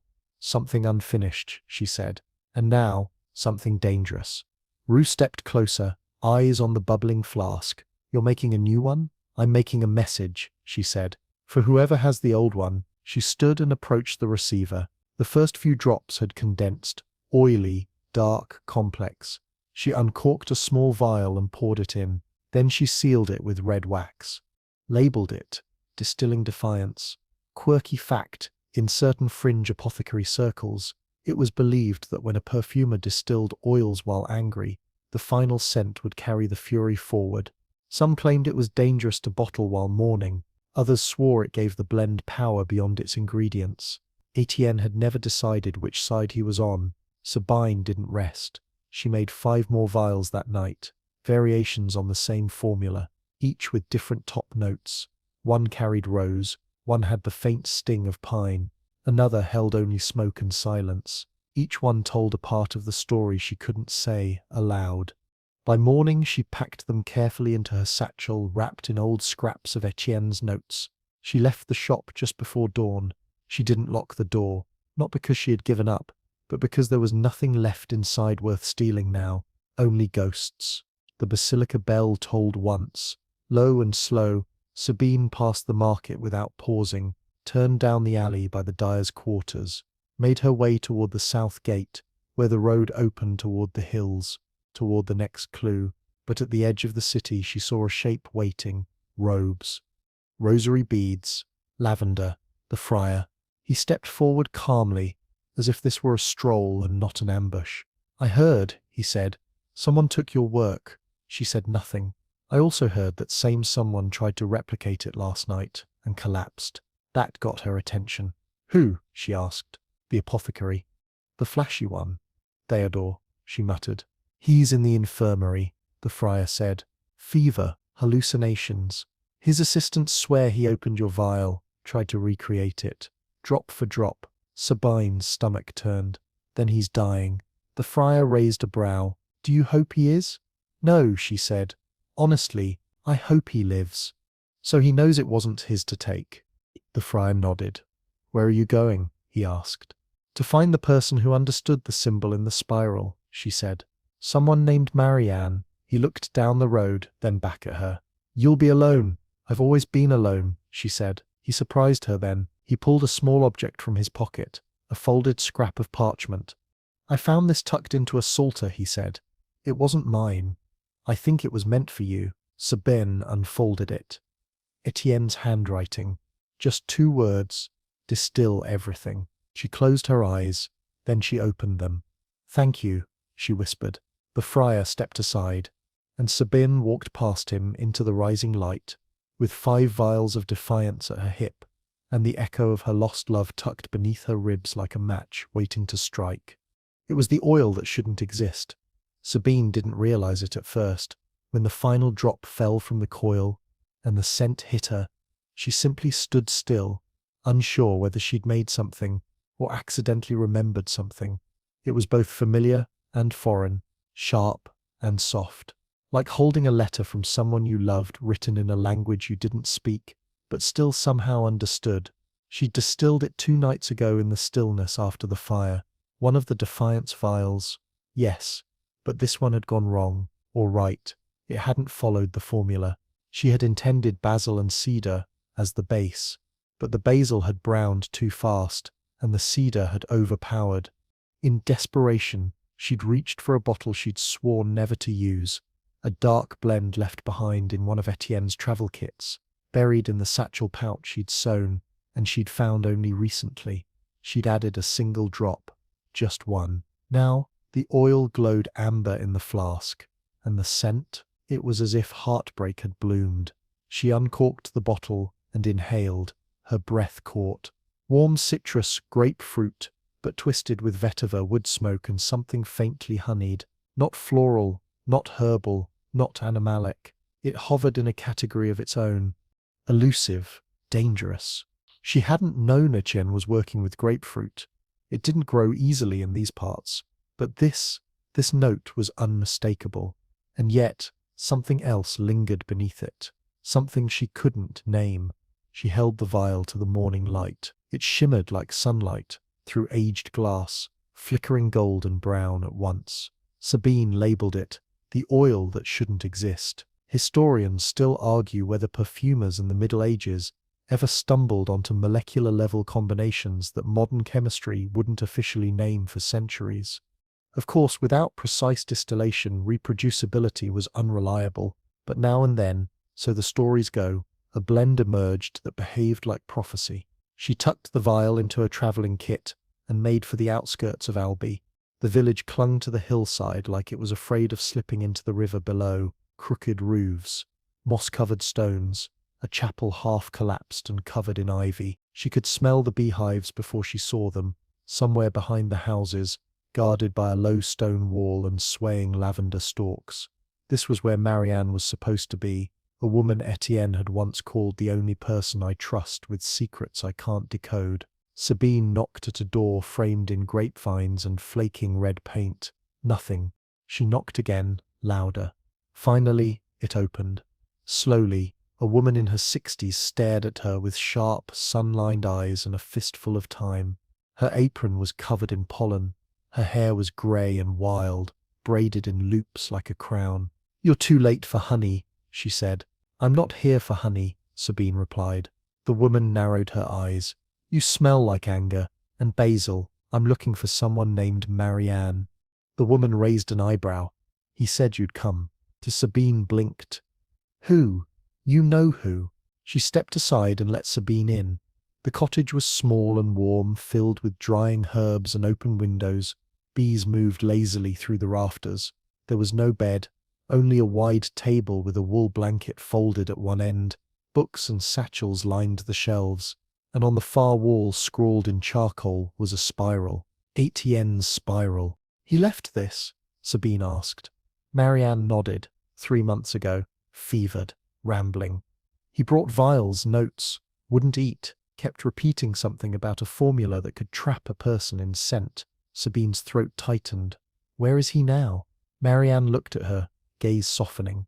"Gone. South," he said. "Toward the mountains. He wouldn't stay. Said he was too dangerous." Sabine swallowed hard. "Did he leave anything?" Marianne turned and pulled out a box from beneath the herb table. Inside, half-filled vials, many broken scraps of paper with blurred ink.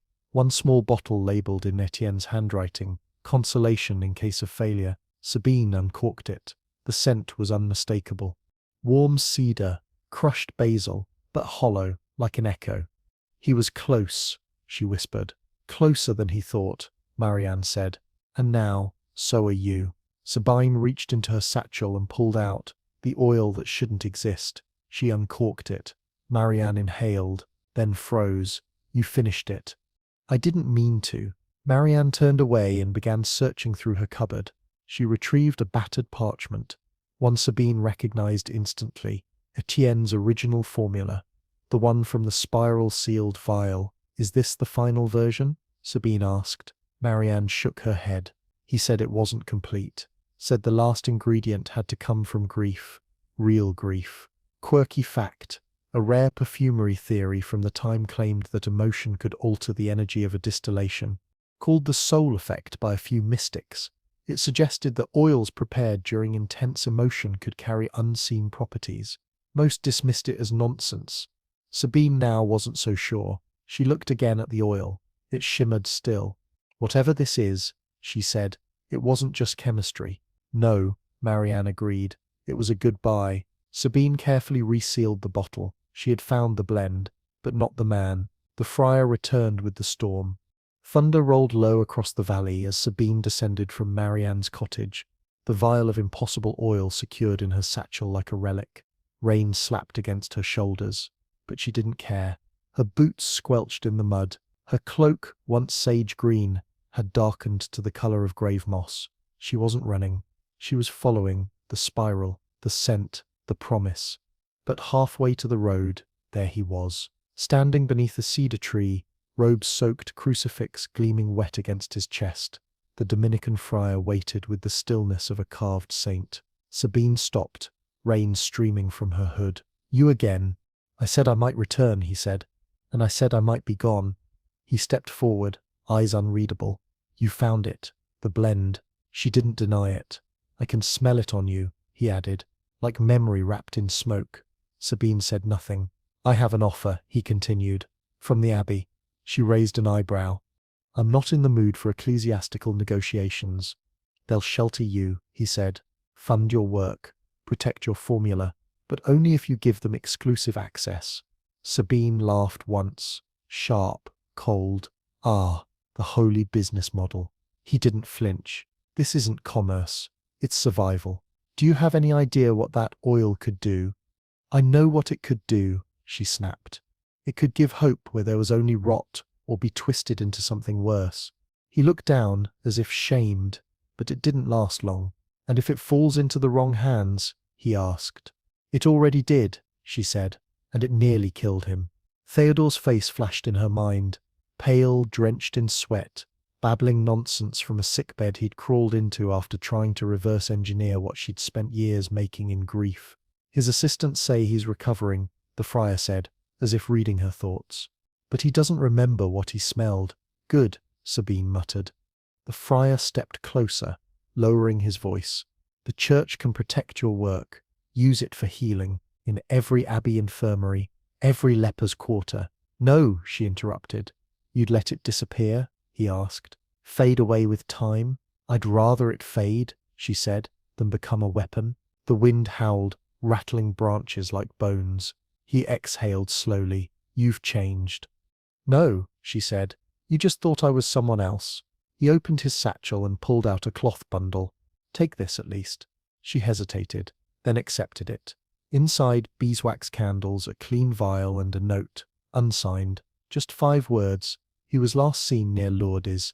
Sabine looked up. How do you know? She asked. I listen.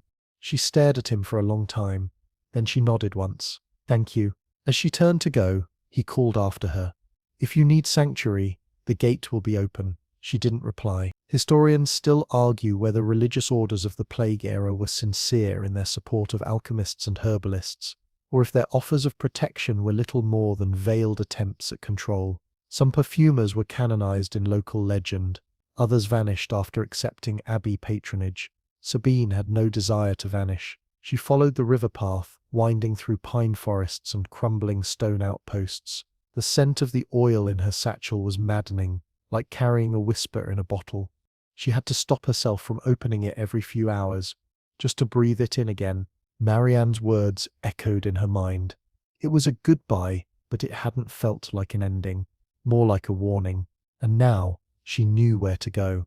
Lourdes, not far, a few days by foot if the roads held. She made camp beneath a hollowed willow, lighting one of the friar's candles for warmth.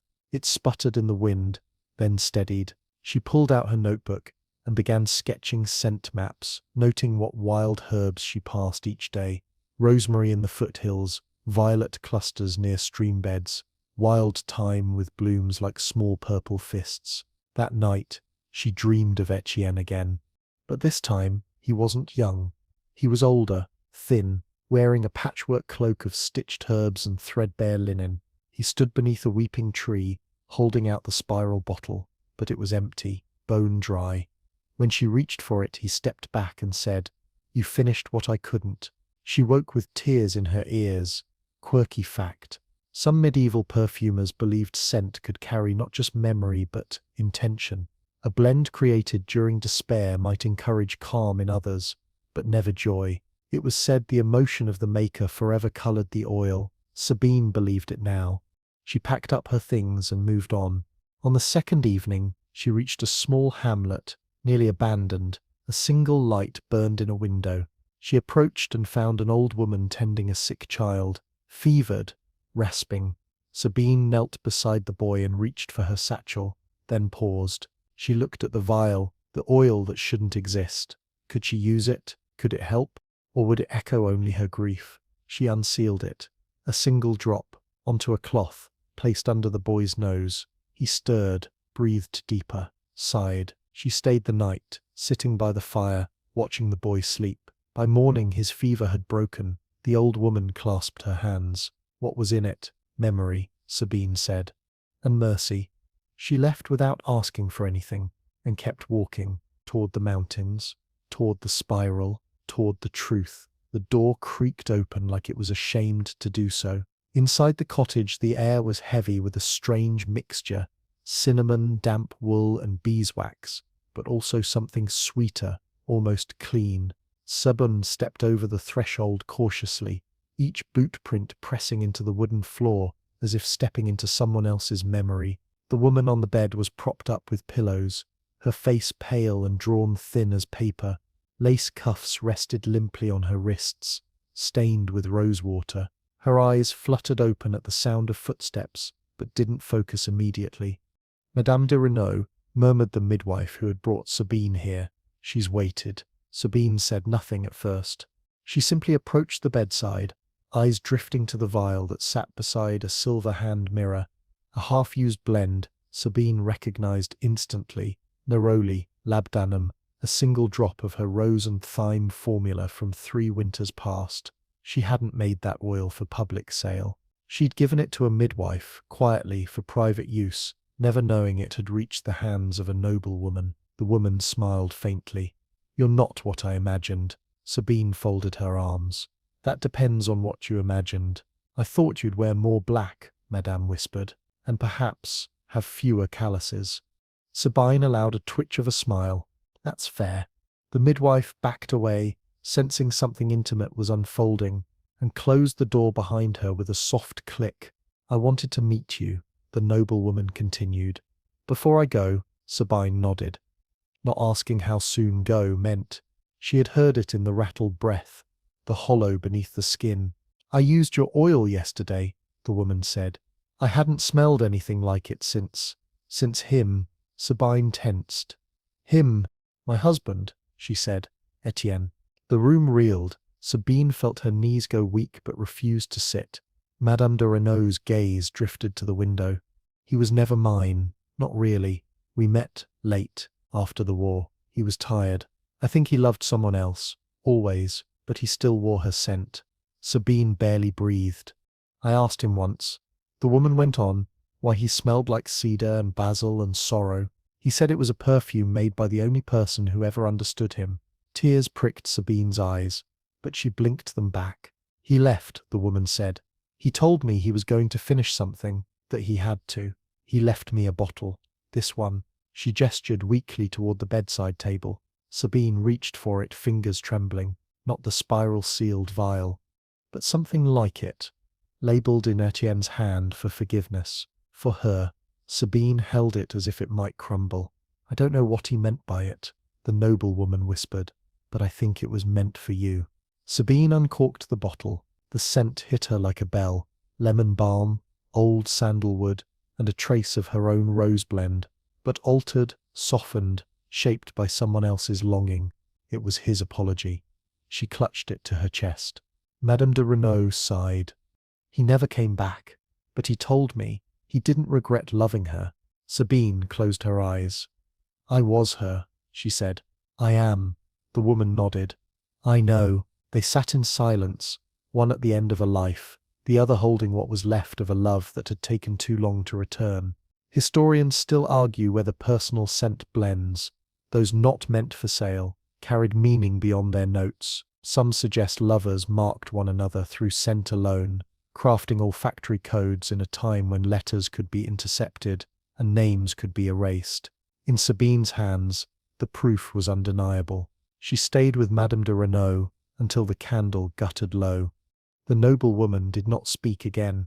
Sabine pressed a drop of forgiveness for her onto her own wrist, then dabbed one onto the woman's collar, just above the heart. "Sleep," she whispered. "He's already waiting." Quirky fact, in some medieval households, it was common to anoint the dying with a reconciliation perfume, a final blend of soothing oils meant to comfort both body and soul, and to ease regrets unspoken. It was rarely sold. Usually it was made by hand, by someone who had once been forgiven. Sabine stepped out into the morning light as the bell in the village square began to toll. She did not weep. She did not pray. She simply clutched the bottle and whispered to the wind, "You could have told me you had a wife." The wind, predictably, said nothing. That night, she camped beneath a twisted olive tree near the base of the mountains. She lit a small fire, poured the oil into a glass burner, and let it warm the air. It didn't smell like closure. It smelled like confession. And maybe that was enough. The journal was bound in worn leather, cracked along the spine like an old smile. Sabine had carried it with her since Avignon, though she hadn't dared open it again, not until now. She sat beneath the olive tree, wind rustling through dry branches, a fire warming her boots, and Etienne's final gift flickering from the oil burner at her side. She turned the pages slowly, each one a whisper. Recipes, maps, sketches of herbs drawn with a lover's care. Most she'd already memorized, but near the end, tucked between pressed calendula petals, she found something new. Ash, just a smear, no more than a thumbprint across a corner. Her heart stuttered. The page beneath bore no formula, just a sentence, written in a hand looser than his usual script. If the oil doesn't sing, add my ashes. She froze. She read it again. If the oil doesn't sing, it wasn't a metaphor. He meant it literally. Her breath caught. He'd burned part of himself. His hair, his skin, some part he thought unworthy or holy enough to complete the blend. Sabine gripped the journal tighter. It made sense now. That unplaceable note in the oil that shouldn't exist, the one she couldn't replicate, couldn't name. It wasn't from a plant. It was him. Some part of him. And if that bottle had been broken, if more people tried to make it, they would fail, or worse. Historians still argue whether human ashes were ever used in medieval apothecary work. While no mainstream record survives, fringe texts suggest that certain solitary alchemists believed in materia anima, the idea that trace remnants of a person could carry not only memory but purpose. It was condemned, of course. Dangerous, blasphemous, but perhaps not unthinkable. Sabine stood abruptly, pacing now. She had lost that vial, and someone had tried to remake it. Theodore had collapsed. What would happen if someone else succeeded only halfway?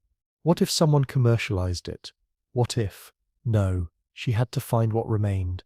There was still one place left on the map. A crude symbol sketched in Etienne's spiral language. A triangle above a curved line, the mountain chapel. That had always been the final mark. Sabine packed her things before dawn and followed the slope upward. The path was treacherous, barely visible in places, dotted with old bee boxes and rosemary bushes grown wild. Her legs ached, her lungs burned, but her resolve did not falter. Near midday she reached it. The chapel was small, stone and shadow. A wooden door hung crooked from rusted hinges. Inside, the pews were long gone, replaced with straw bedding and broken crates. The altar was untouched, still bearing a dried bundle of herbs tied with red string. And on the floor, resting against the base of the altar, was an iron mortar, empty, except for ash. Sabine knelt, heart pounding. She reached out and touched it with 2 fingers. Still warm. Someone had been here, recently. She glanced around.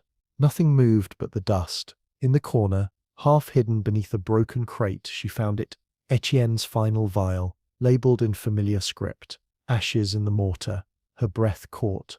The seal was unbroken. She lifted it, cradling it like a heartbeat. It was heavier than she expected. Opaque glass. She didn't open it. Couldn't. Not yet. Instead, she reached into her own satchel and pulled out the one she had made, the one distilled from rage and memory. She set them side by side. His. Hers. The beginning and the end of a song neither had ever finished. Quirky fact. Some alchemists referred to the mortarium anima, a sacred vessel into which one could distill both body and spirit. These mortars were often made of stone, but a few, according to folklore, were crafted from melted-down relics. Sabine doubted this one held any relics, just grief distilled down to residue. She stayed in the chapel until nightfall, and as darkness filled the space, she lit a single candle and did something she hadn't done in years. She wrote to him. On a blank page in the back of her notebook, Etienne, you fool, you absolute, gifted, ridiculous fool. You couldn't let it be unfinished, could you? You had to burn some part of yourself to prove the blend meant more than memory. You left it for me to find, to bury. But I won't. She paused. You don't get to vanish behind one last bottle. You don't get to name this goodbye. She signed it, then tucked it into the base of the altar and placed a drop of oil onto the parchment. Not his, the one that hadn't been touched by fire, the one that still sang. Then she rose, took both vials, and stepped back out into the mountain air. The stars were bright.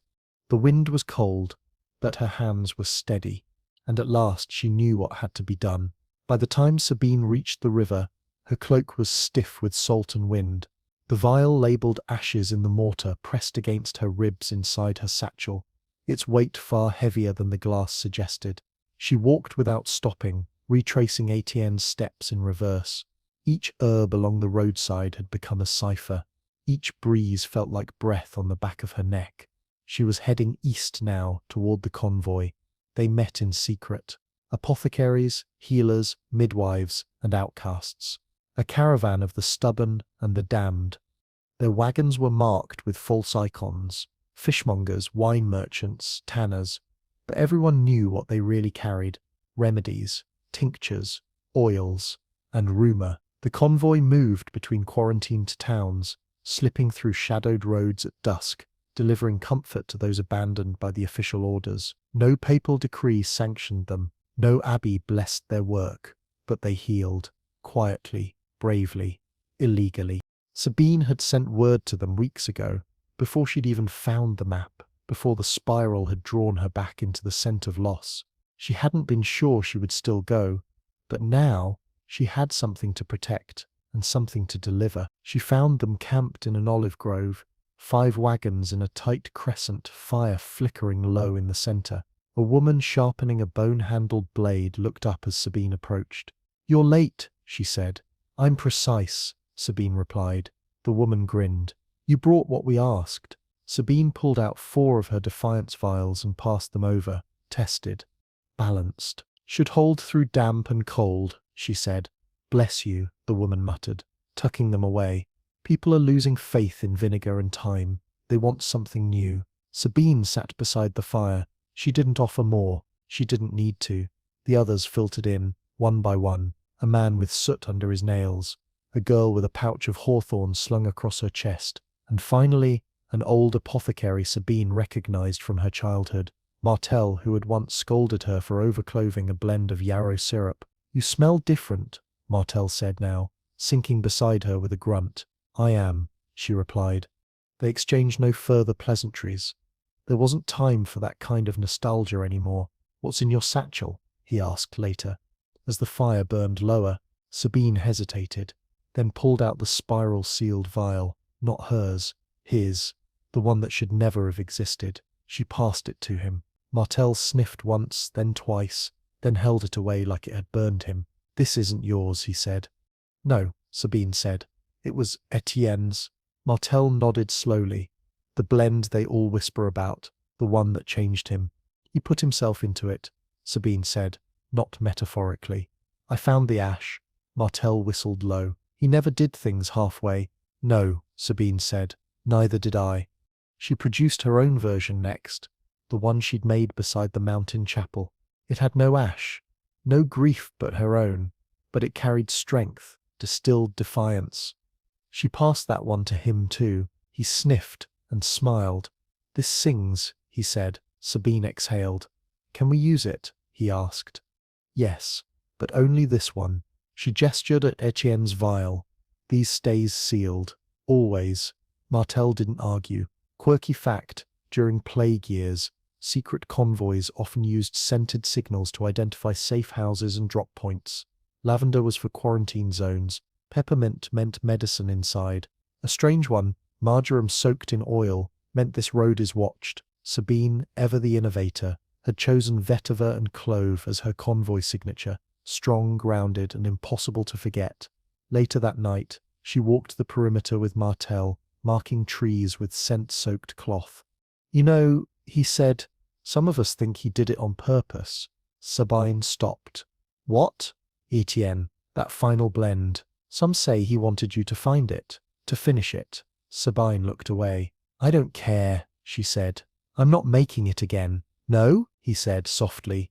"No, I'm making mine." She held up her version, her blend, not his, not grief, resolution. Martel gave a quiet laugh. "You've come far. I've burned a lot of things to get here." They walked back in silence. The next morning the convoy set out, each wagon lightly scented with Sabine's oil. Just a trace. Enough to signal, enough to comfort. In the last cart, they carried bundles wrapped in muslin, vials of clove, thyme, sage, eucalyptus, and one wooden box, sealed and marked with a spiral. That one would not be opened. It would be buried, somewhere quiet. Sabine watched the sun rise as they rolled forward, smoke curling behind them, like a second shadow. She didn't know what town they'd reach next. She didn't need to. She only knew this. She had something worth protecting. And she no longer needed to carry his ashes to feel his presence. He was behind her now, and ahead. Everywhere the scent lingered. The wind over Avignon had changed. It carried fewer prayers, fewer screams, even the scent of death, once an everyday shadow in the alleys, had begun to fade. Not disappear. No, not yet. But soften, the way thunder eventually quiets to distant rumble. The plague was waning, or so they said. Sabine returned just after dusk, slipping into the city the way she had once slipped out, unnoticed, unsought, and half expecting the worst. Her boots stirred fine white dust on the streets, where once there had only been mud and blood. Now, new vendors hawked vinegars and miracle roots. Children played again, though cautiously.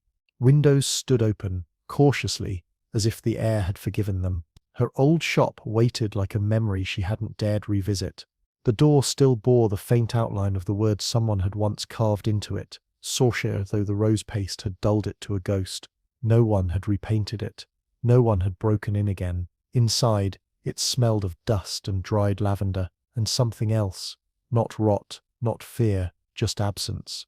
She stood in the center of the room, looking at the empty shelves, the warped planks where her still used to sit, the worn spot where Etienne's final bottle had once waited, untouched. She didn't cry, she unpacked instead.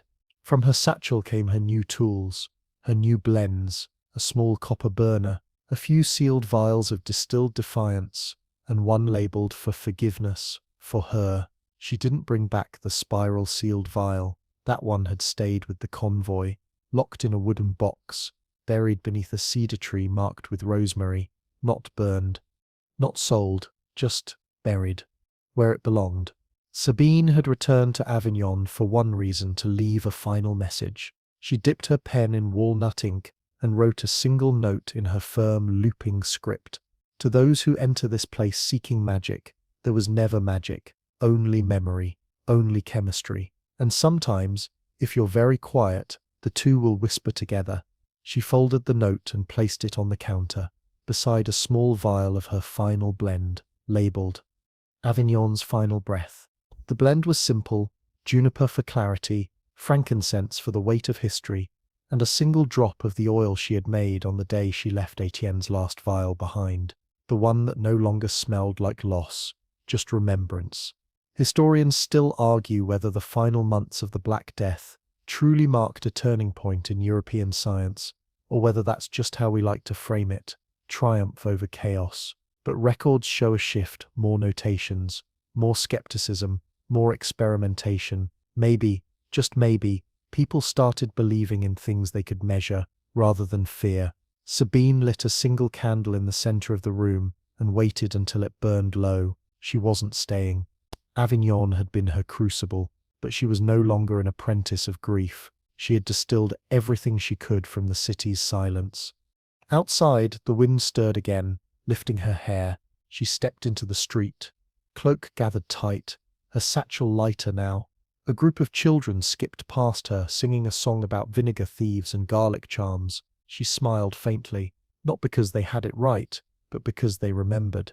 She made her way toward the bridge, the one where Etienne had first recited every plant name he knew just to make her laugh, the one where she had once imagined him returning. The river below whispered nothing. She dropped one last thing into it, a folded page from her journal. It sank without fuss. Quirky fact: in Plague-era Avignon, it was said that if you released something scented into the Rona flowers, cloth, parchment, the current would carry your message away from sickness toward clearer skies. A superstition, maybe, but Sabine had always liked the idea. As the last of the sun disappeared, she turned from the river, not toward the shop, not toward the past, but forward, toward the villages that still whispered her name, toward people who still lined up at dusk, not for miracles, but for something that simply helped them breathe. And as she walked, she reached into her cloak pocket and uncorked one vial, Avignon's Final Breath, letting the scent trail behind her like a soft, closing sigh. Not an ending, just the final note, in a story that had always been written in scent. At the foot of the hill, the fields were heavy with marigold. Sabine stood still for a long time, watching the orange blooms ripple in the late summer wind like fire that didn't burn. Bees worked their way between petals, lazy and loud, unbothered by the figure standing at the edge of the path. This place hadn't changed. Not much. Not since the war. Not since before the sickness. And certainly not since her first kiss with Etienne, right here beneath the yew tree that still leaned sideways, as if eavesdropping on memory. She didn't come here for nostalgia. Not entirely. She came for the land. The field belonged to no one now. The records had burned. The family line dissolved. But Sabine remembered. It was here that Etienne had taught her to harvest calendula properly, early morning, when the oils were still wet with dew, and never the centre blooms first. The centre holds the song, he'd said once. Take that too early, and the whole blend hums flat. It had been his mother's land once, and now, in a way, it was hers. She walked slowly into the tall flowers, not to pick them, just to feel their brush against her fingertips, and then she set down her satchel and began to build. A still, a fire pit, 2 cloth tents. She wasn't opening a shop, she was building a school. Historians still argue whether women were teaching each other the fundamentals of chemistry during this time, or if what we call schools were really just shared kitchens, shared grief, shared notes passed between drying racks. But whether formal or improvised, one truth remains: knowledge survived, because women like Sabine refused to let it die. By nightfall, the tents were lit by firelight, and by morning, 2 girls from the nearby village had arrived with wide eyes and questions about mint and wounds. Sabine welcomed them with tea and silence. She had never been a teacher, but she had always been an explainer. She could not leave behind the spiral without telling someone how to read it. Over the weeks that followed, more came. A boy who could identify sage by scent alone. A woman who had once been a cook and wanted to learn how to preserve scent like she preserved fruit. An old widow who had carried her husband's cologne bottle for 20 years, never once opening it, and wanted to know if she still could. Sabine taught them what she could. She told them the names of plants, the safest ratios for oils, the dangers of confusion between belladonna and angelica. She told them to listen when the mixture hissed, to take it as a warning, not a failure. And one night, under a blanket of stars, she finally told the story of Etienne, of the spiral, of the blend that shouldn't have worked, of the ashes, of the silence, of the song that almost wasn't heard. She did not cry. Instead, she uncorked a vial labeled for her and let its scent rise into the night, like incense. They all breathed it in. No one spoke. Quirky fact: in certain southern towns after the plague, it became a quiet tradition to leave a vial of one's favorite scent at their grave, rather than flowers. Some families passed down grief blends, so future generations would know how to mourn properly. Sabine thought that was lovely. One evening, long after the first frost had crisped the marigolds, she sat beneath the yew tree again, watching smoke rise from a student's first burn. Not perfect, but not wrong either. She opened her final journal. Inside was one line, written in her own hand, echoing something he once said to her: "We are not perfume makers, we are memory catchers." And she believed that. More than ever, she stood, walked toward the fire. A new student had just botched her vetiver ratio and was looking panicked. Sabine smiled. "Let's fix it," she said, kneeling beside the copper pot. The scent rose. Earthy, warm, not quite finished, but promising. She closed her eyes. It smelled like healing, like beginning again. And now, dear listener, we drift softly away from the copper still and the marigold field, the yew tree rustling in a wind older than any name. The story slows here, not because it ends, but because your breath has caught its rhythm, and your body, maybe, is ready to rest. Imagine the scent in the air now, something like rosemary crushed underfoot, sweetened with a whisper of rose and soot. A fire that's nearly gone out, a blend of memory and warmth. Sabine's footsteps are quiet now. She's walking the rows of sleeping tents, corking vials, and placing linen cloths gently over each student's blend, so the night air doesn't ruin their dreams. The firelight flickers across her face, casting soft shadows, and somewhere just at the edge of the camp, a night bird calls. You're not there, not really, but maybe your breath follows hers, in and out, steady and calm. You might think of her story when you smell clove next, or basil, or the strange edge of vetiver that always smells a little like the past. You might wonder if your own memories are bottled somewhere, waiting to be reopened or rewritten. You don't need to remember every detail. You just need to let them settle, like scent on skin. So close your eyes now, if they haven't already. Let the last of the words fade, like smoke through a cracked window. There's nothing left to chase tonight. No plague, no spiral, just rest. Sleep well, traveler, and breathe.